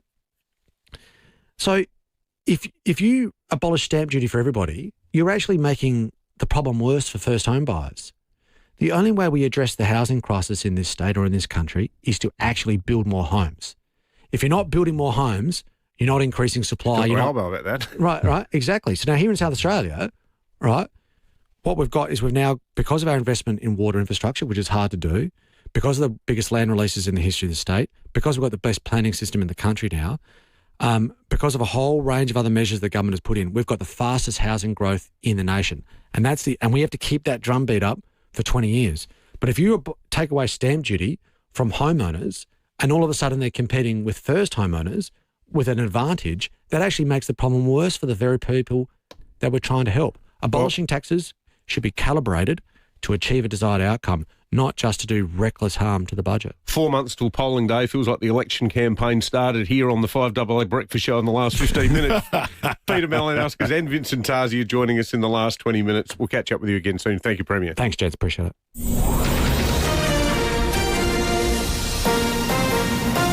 This is 5AA News. Always Adelaide. Partly cloudy and 20 degrees today with the 8:30 news. I'm Jess Adamson. Physio Extra for Locomat robotic technology treating stroke, cerebral palsy, brain and spinal cord injuries. Visit physioextra.com. The opposition wants South Australia to become the only state to abolish stamp duty entirely. Liberal leader Vincent Tazi will unveil a plan later today to phase it out by 2041. And this is a backwards and an inefficient tax. It's got adverse effects on the housing market, and it's especially painful for first-home buyers. Treasurer Tom Koutsantonis says it's one of the most dangerous and incompetent pieces of economic policy ever proposed in SA, removing the advantage of existing stamp duty concessions for first home buyers in new homes. A Seaton man and his passenger had a lucky escape last night after slamming into a Stobie pole, causing it to collapse. Police were called to the crash on Tapley's Hill Road at Fulham Gardens at 7. The 36-year-old driver and his 22-year-old passenger had run from the scene but were found nearby. The driver's been charged with driving without due care, failing to provide his details and failing to answer questions. He'll face court in December. America is paying tribute to one of the most influential figures in Republican history, Dick Cheney, who died of complications from pneumonia and cardiovascular disease overnight. He was vice president from 2001 to 2009, serving alongside President George W. Bush and spearheading America's war on terror. Flags are flying at half-mast around the United States, but the US president hasn't paid tribute. That's likely because of comments Cheney made about Donald Trump in the wake of the 2020 election. He was a coward. A real man wouldn't lie to his supporters. He lost his election, and he lost big. I know it, he knows it, and deep down, I think most Republicans know it. Dick Cheney was 84. Homeowners are being warned not to expect an interest rate cut anytime soon as inflation creeps back up. Federal Politics editor Michael Packey. The Reserve Bank Board has kept the official interest rate on hold at 3.6%, concerned about the recent spike in inflation and the chance it won't come down anytime soon. Opposition leader Susan Lee seized on the decision during question time, arguing government policies are to blame. Labor has just killed a Christmas rate cut. Treasurer Jim Chalmers admits borrowers would have liked to have seen a rate reduction, but argues the Australian economy is holding up despite global challenges. Even with this progress we've made, Australians are still under pressure. The RBA also forecasts there may be no real wages growth next year as consumer prices increase. The federal government is targeting more online platforms ahead of its pending social media ban. Forum site Reddit and streaming platform Kick will be forced to remove under-16s from their services starting December 10. David Beckham says he cried before receiving his long-awaited knighthood at Windsor Castle. The 50-year-old former English football captain has been honoured for his service to sport and charity. He says it's been an emotional week. I cried when I first found out and possibly for a few months after it as well. But, it's such a big moment for our family and it's so special. Now turning to 5AA Sport. Be the first to test drive the all-new Mitsubishi ASX at Agostino Mitsubishi, Nailsworth and Mawson Lakes. Tom Wren, some sore heads in Melbourne this morning. Yeah, no doubt, Jess. The celebrations continuing for Connections of Half Yours following yesterday's Melbourne Cup triumph. It has a real South Australian flavour too, with jockey Jamie Mellum on board, along with the father-son training duo of Tony and Calvin McAvoy. And it doesn't stop there, with Darren Thomas a part owner. He spoke with David and Will and says it was a major thrill to be a part of it. To share it with my father-in-laws and the horse and a few elder gentlemen that I know, and it's just a special moment. But yeah, you dream of it, but for it to actually happen is, like I said, it's surreal. Great stuff. Well, the squad for the opening Ashes test in Perth will be named this morning. Steve Smith will captain the side, with Pat Cummins already ruled out with his back injury. The T20 squad will be without any of the test stars when they face India in Game 4 tomorrow on the Gold Coast. After India's 5-wicket win in Hobart, Australian spinner Matt Kuhnemann says they're keen to bounce back. Big game now in T20 cricket. You talk about momentum and try and sort of wrestle that back from India at the moment and hopefully win the next 2 games. Live golf tournaments will revert to 72 holes from next year, meaning next year's event here in Adelaide will almost certainly be a 4-day event rather than 3. The tournament was scheduled to begin on Friday, Feb 13, but will almost certainly now begin a day earlier on February 12. And it's full-time in European Champions League action. A 10-man Tottenham romping to a 4-0 win at home against Copenhagen. Liverpool's resurgence continued with a 1-0 win against Real Madrid. Arsenal 3-0 winners against Slavia Prague, while a 10-man Bayern Munich enjoyed a big 2-1 win against the reigning champions Paris Saint-Germain. And that's the 5AA Sport. Thanks, Tommy. Now checking 5AA traffic. Get some support at home with ACH Group, because a little help can be a big help. Morning there. Touch wood, the road's looking really good for the run-in today. We're accident breakdown free. Getting busy in the usual spots. Port Rice Road as you're heading through Beulah Park. Port Expressway pretty sluggish too at Port Adelaide, and we are slow South Road Mile in both directions. Flinders Park is sluggish as well. Those intersection works of Holbrook's Road and Grange Road And you'll find a camera today, Montague Road at Cavan. Shop in-store at Woolworths and scan your Everyday Rewards card for your chance to win instant money off your shop. Ends December 2nd for T's and C's and permits. See woolworths.com.au/shop-scan-win. Adelaide's most accurate traffic on 5AA. Now the 5AA forecast. Staycation for a vacation? Stay with CMAX. Visit cmax.com.au to sign up today. Partly cloudy and 20 today, 26 tomorrow with a shower or two, 22 with a shower or two for Friday, 18 and cloudy on Saturday. Right now it's 15 degrees on 5AA, always Adelaide. We're the boys from the bush and we're back in town. Well, we raise hell when the sun goes down. Fluorio Milk Company will always put SA first, and you can too. When you reach for milk, reach for Fluorio Milk Company products and support our dairy farmers and their families. We guarantee that all our milk is 100% South Australian and it's always fresh. We have over 24 refrigerated trucks shipping Fluorio milk to cafes, restaurants and supermarkets all over SA. Look for the local in your supermarket. Fluorio Milk Company. We're for SA dairy farmers. Our place is your place at the Albion Hotel. A big birthday? Catch up with friends? A casual get-together with good company? Or maybe you're planning something bigger, a special function, a milestone celebration, or a corporate gathering. Whatever the reason, celebrate it at the Albion. And for freebies, cheeky deals and insider perks, download the Albion Hotel loyalty app. It's happy hour all day, every day. The Albion Hotel. Your local, your people, your place. This is Big Brother. Be watching 7 o'clock Sunday on 10.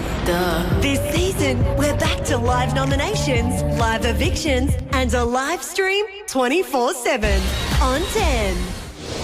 Adelaide's local, trusted and truly connected talkback radio station. 5AA. Always Adelaide. Here's the thing you'll love about a WEA course. It's not just learning, it's meeting. Meeting people with similar interests and learning together. It's great fun and it sure beats sitting in front of a screen. WEA has 22 language courses on offer and over 80 cooking and wine appreciation courses. For the adventurous, take an introduction to karate or dance through the ages learning Baroque, Renaissance and Regency dancing. For face-to-face learning you'll love, visit wea-sa.com.au.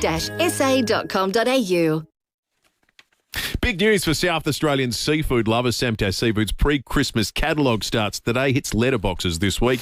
King prawns from just $15 a kilo, and their large Spencer Gulf Cook King prawns are in pre-sale 3 kilo bags for just $19.90 a kilo. Then they got all the biggies for Christmas. I'm looking at this catalogue right now. My mouth is watering, and I'll tell you what, beat the rush. Get in today. Go into Samtas this afternoon. You can fill your freezer with all of this stuff for Christmas and beat the queues. And, of course, as always, the famous mix and match, 4 kilos of premium seafood still for, $60. And now the state government's dining cashback program is expanded to include seafood retailers. Winners receive 50% back, up to $50 in monthly draws. Just enter the ballot at southaustralia.com/dining cashback, all one word. And if you win, enjoy your reward where South Australians have trusted seafood for generations at Samtas. Support South Aussie fishers and oyster growers and make every meal something special. Samtas Seafoods, 201 Richmond Road, Richmond. Open 7 days. I'll see you there. Fresh, local, factory direct. Always the best. When you want the best, it's always Samtas. Mazda's 2025 play clearance is on now. Don't miss incredible drive-away deals across select 2025 models. Take on the toughest terrain in the top-of-the-range Mazda BT50 SP. Now from $68,990 drive away. Or get the job done with the worksite-ready BT50 XT 4x4 dual cab from $55,990 drive away. Hurry into your local dealership before they're gone. Price to clear and ready to move. The Mazda plate clearance is on now. Terms, conditions and exclusions apply. See Mazda.com.au for details. Go Vita, your local health food shops. With 40 years health and wellness experience and over 300 natural health practitioners specialising in you. Hi, I'm Yvonne from Go Vita Marion. For those moments when life gets a little too hectic, choose Nutrivital Premium Stress and Anxiety with ashwagandha, ginseng and sacred basil. 60 tabs, now $33.55. Save 40%. Always read the label and follow directions for use. Go Vita, Colonnades, Fairview Montague Green, Marion, Mount Barker, Semaphore and Tanunda. The National Pharmacy's Christmas pageant is this Saturday. See elves, dance groups, bands, floats, plus special guest MMMA. It's festive magic you can't miss. Kicking off from 9:30am, visit christmaspageant.com.au for the route map and viewing details. 5AA Breakfast is streaming live right now. To watch, simply head to 5AA on Facebook or YouTube. There's surprisingly big offers at Hyundai, like the Tucson from $39,990 drive away. Visit your participating Hyundai dealer today. David Penberthy and Will Goodings, 5AA Breakfast. 17 minutes to 9. Big congratulations to Jeanette from Lyndoch, who is heading along to see Lee Kernaghan with a VIP meet and greet, being the first to correctly identify the little snippet of music we played during the break. Don't miss country music legend Lee Kernaghan's Boys from the Bush tour. It's on Friday week, the 14th of November at Her Majesty's Theatre. Grab tickets at Ticketek. Well, this was going to be our breaking at 8. We had to move it to 8:35 because of Darren Thomas. Our next guest, Amanda Lum, has been through an absolutely hellish experience, not just her but her neighbours, and it involves a shocking dog attack that happened in a quiet lane in Vista last Saturday night at about 8:15 p.m, where residents in a quiet lane were terrorised by two tan-coloured identical dogs that didn't have collars. They looked like American pit bulls. First, they approached a house with a young family and attacked the screen door. Now, this has all been caught on security camera with terrifying audio. They then entered a house one door down where they menaced a young family with two toddlers. Now, the father of those little kids says that the dogs were massively aggressive. They were circling like they were going to attack. He screamed at them. He managed to get them to leave. The dogs then jumped over the front fence of an elderly neighbour who was outside with her two older poodles. The pit bulls tore one of the poodles to pieces in front of her. Now, this elderly woman remains in deep shock. She's had to receive medical help. She's been placed on tranquilizers. The pit bulls, they live in the house next to her. They escaped again on Sunday morning. Now, the woman that we've spoken to states that her old beloved poodle Dougal, who's still recovering from cancer surgery, placed himself in front of her to protect her because she'd tripped over and was on the ground, and says this brave act probably saved her life.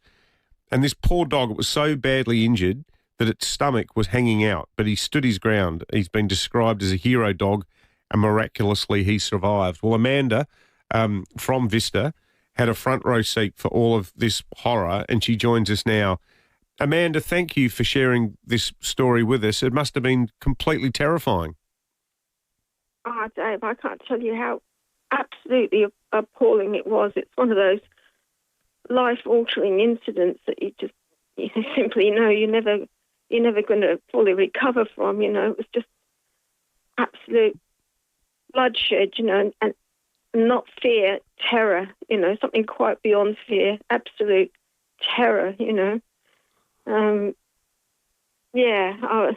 just a normal Saturday night. Dogs wanted to go out, and I always go out with them at night. They're a little bit scared of the dark. Yeah. And I saw two shapes outside. I've only got a low fence, just a low garden fence. I saw two shapes. I thought they were kangaroos. I've been next to the conservation park here.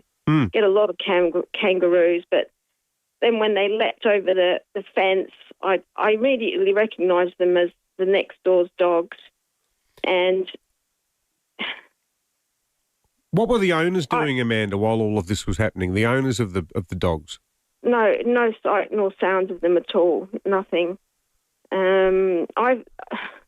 Unfortunately, or fortunately, I fell backwards, fell over some paving and fell backwards. And the only reason that they didn't go for me was the fact that Dougal placed himself in front of me, and my other, even older poodle, who's half blind and half deaf and was fortunately pretty much oblivious to anything that was happening here. And they just went for him, ironically, I think of my favourite episode of Seinfeld, Mr. Bookman, the book detective, when he said, like a pit bull on a poodle. Well, this was two pit bulls on a poodle, And as you can imagine, he didn't come off very well. As you described, his insides were no longer inside. He was just a torn, bloody mess. But he stood his ground. And so you rushed him to the vet, and the vet in Kent Town, Sash Emergency. So the vet, from what you told us, Amanda, said these injuries were the worst that they'd seen in a dog attack. Yeah. Straight away, from the depth of the penetration, they went all inside the body cavity. He said these were fighting dogs that have done this, weren't they? And I said, he said something like a Rottweiler. I said, oh, like pit bull. He said, yep. He said no other, like a normal family pet would have just made little holes. Well, will need more operations? Oh, yeah. They haven't been able to close the wounds because they had to let them drain and clean. And last night, the vet rang me. He's undergone he's undergone his first surgery. All the skin on his back has died, and all the skin has had to be removed. And it's going to be months of rehabilitation. He's going to have his wounds dressed daily until enough skin grows back that it can be sutured together. So there were multiple witnesses. There's CCTV footage. The owners somehow are denying responsibility. Absolutely. Is the council looking into this, or are the police? Is there something that's going to come of it? Initially, I called the police because at that time the dogs were still on the loose, and the police attended, but the people just said, not our dogs. It wasn't our dogs. And I've been following up with the council 3 times. I rang yesterday, and they just say it's a process and it takes a long time. Well, how can they say that when there's 2 toddlers living next door?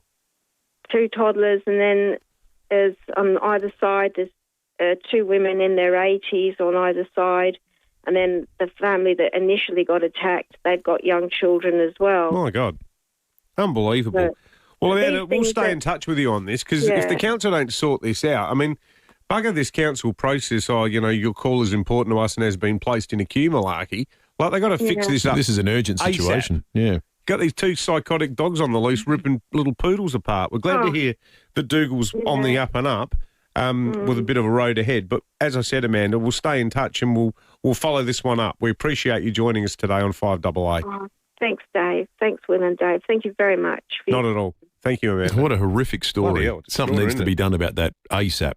All right, let's check traffic. We'll be back in a moment. Get an outfit that will stop traffic at a great price with Peter Shearer Menswear. Roads looking really good for the run in today. We're accident breakdown free, which is excellent. Busy in the usual spots. Doothie Street at Malvern. Also, Port Rice Road busy as you're driving through Beulah Park.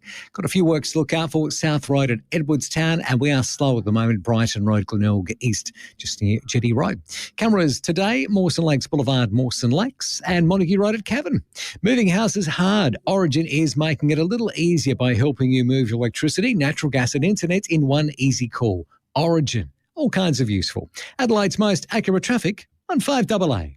Visit Jarvis Toyota's brand new undercover home in Brighton Road, Somerton Park and take advantage of savings across the Toyota certified pre-owned range. Enjoy the same feeling you get with a new Toyota at Jarvis Toyota, with all certified pre-owned vehicles tested and backed by Toyota, including a full service history and 90-point safety check.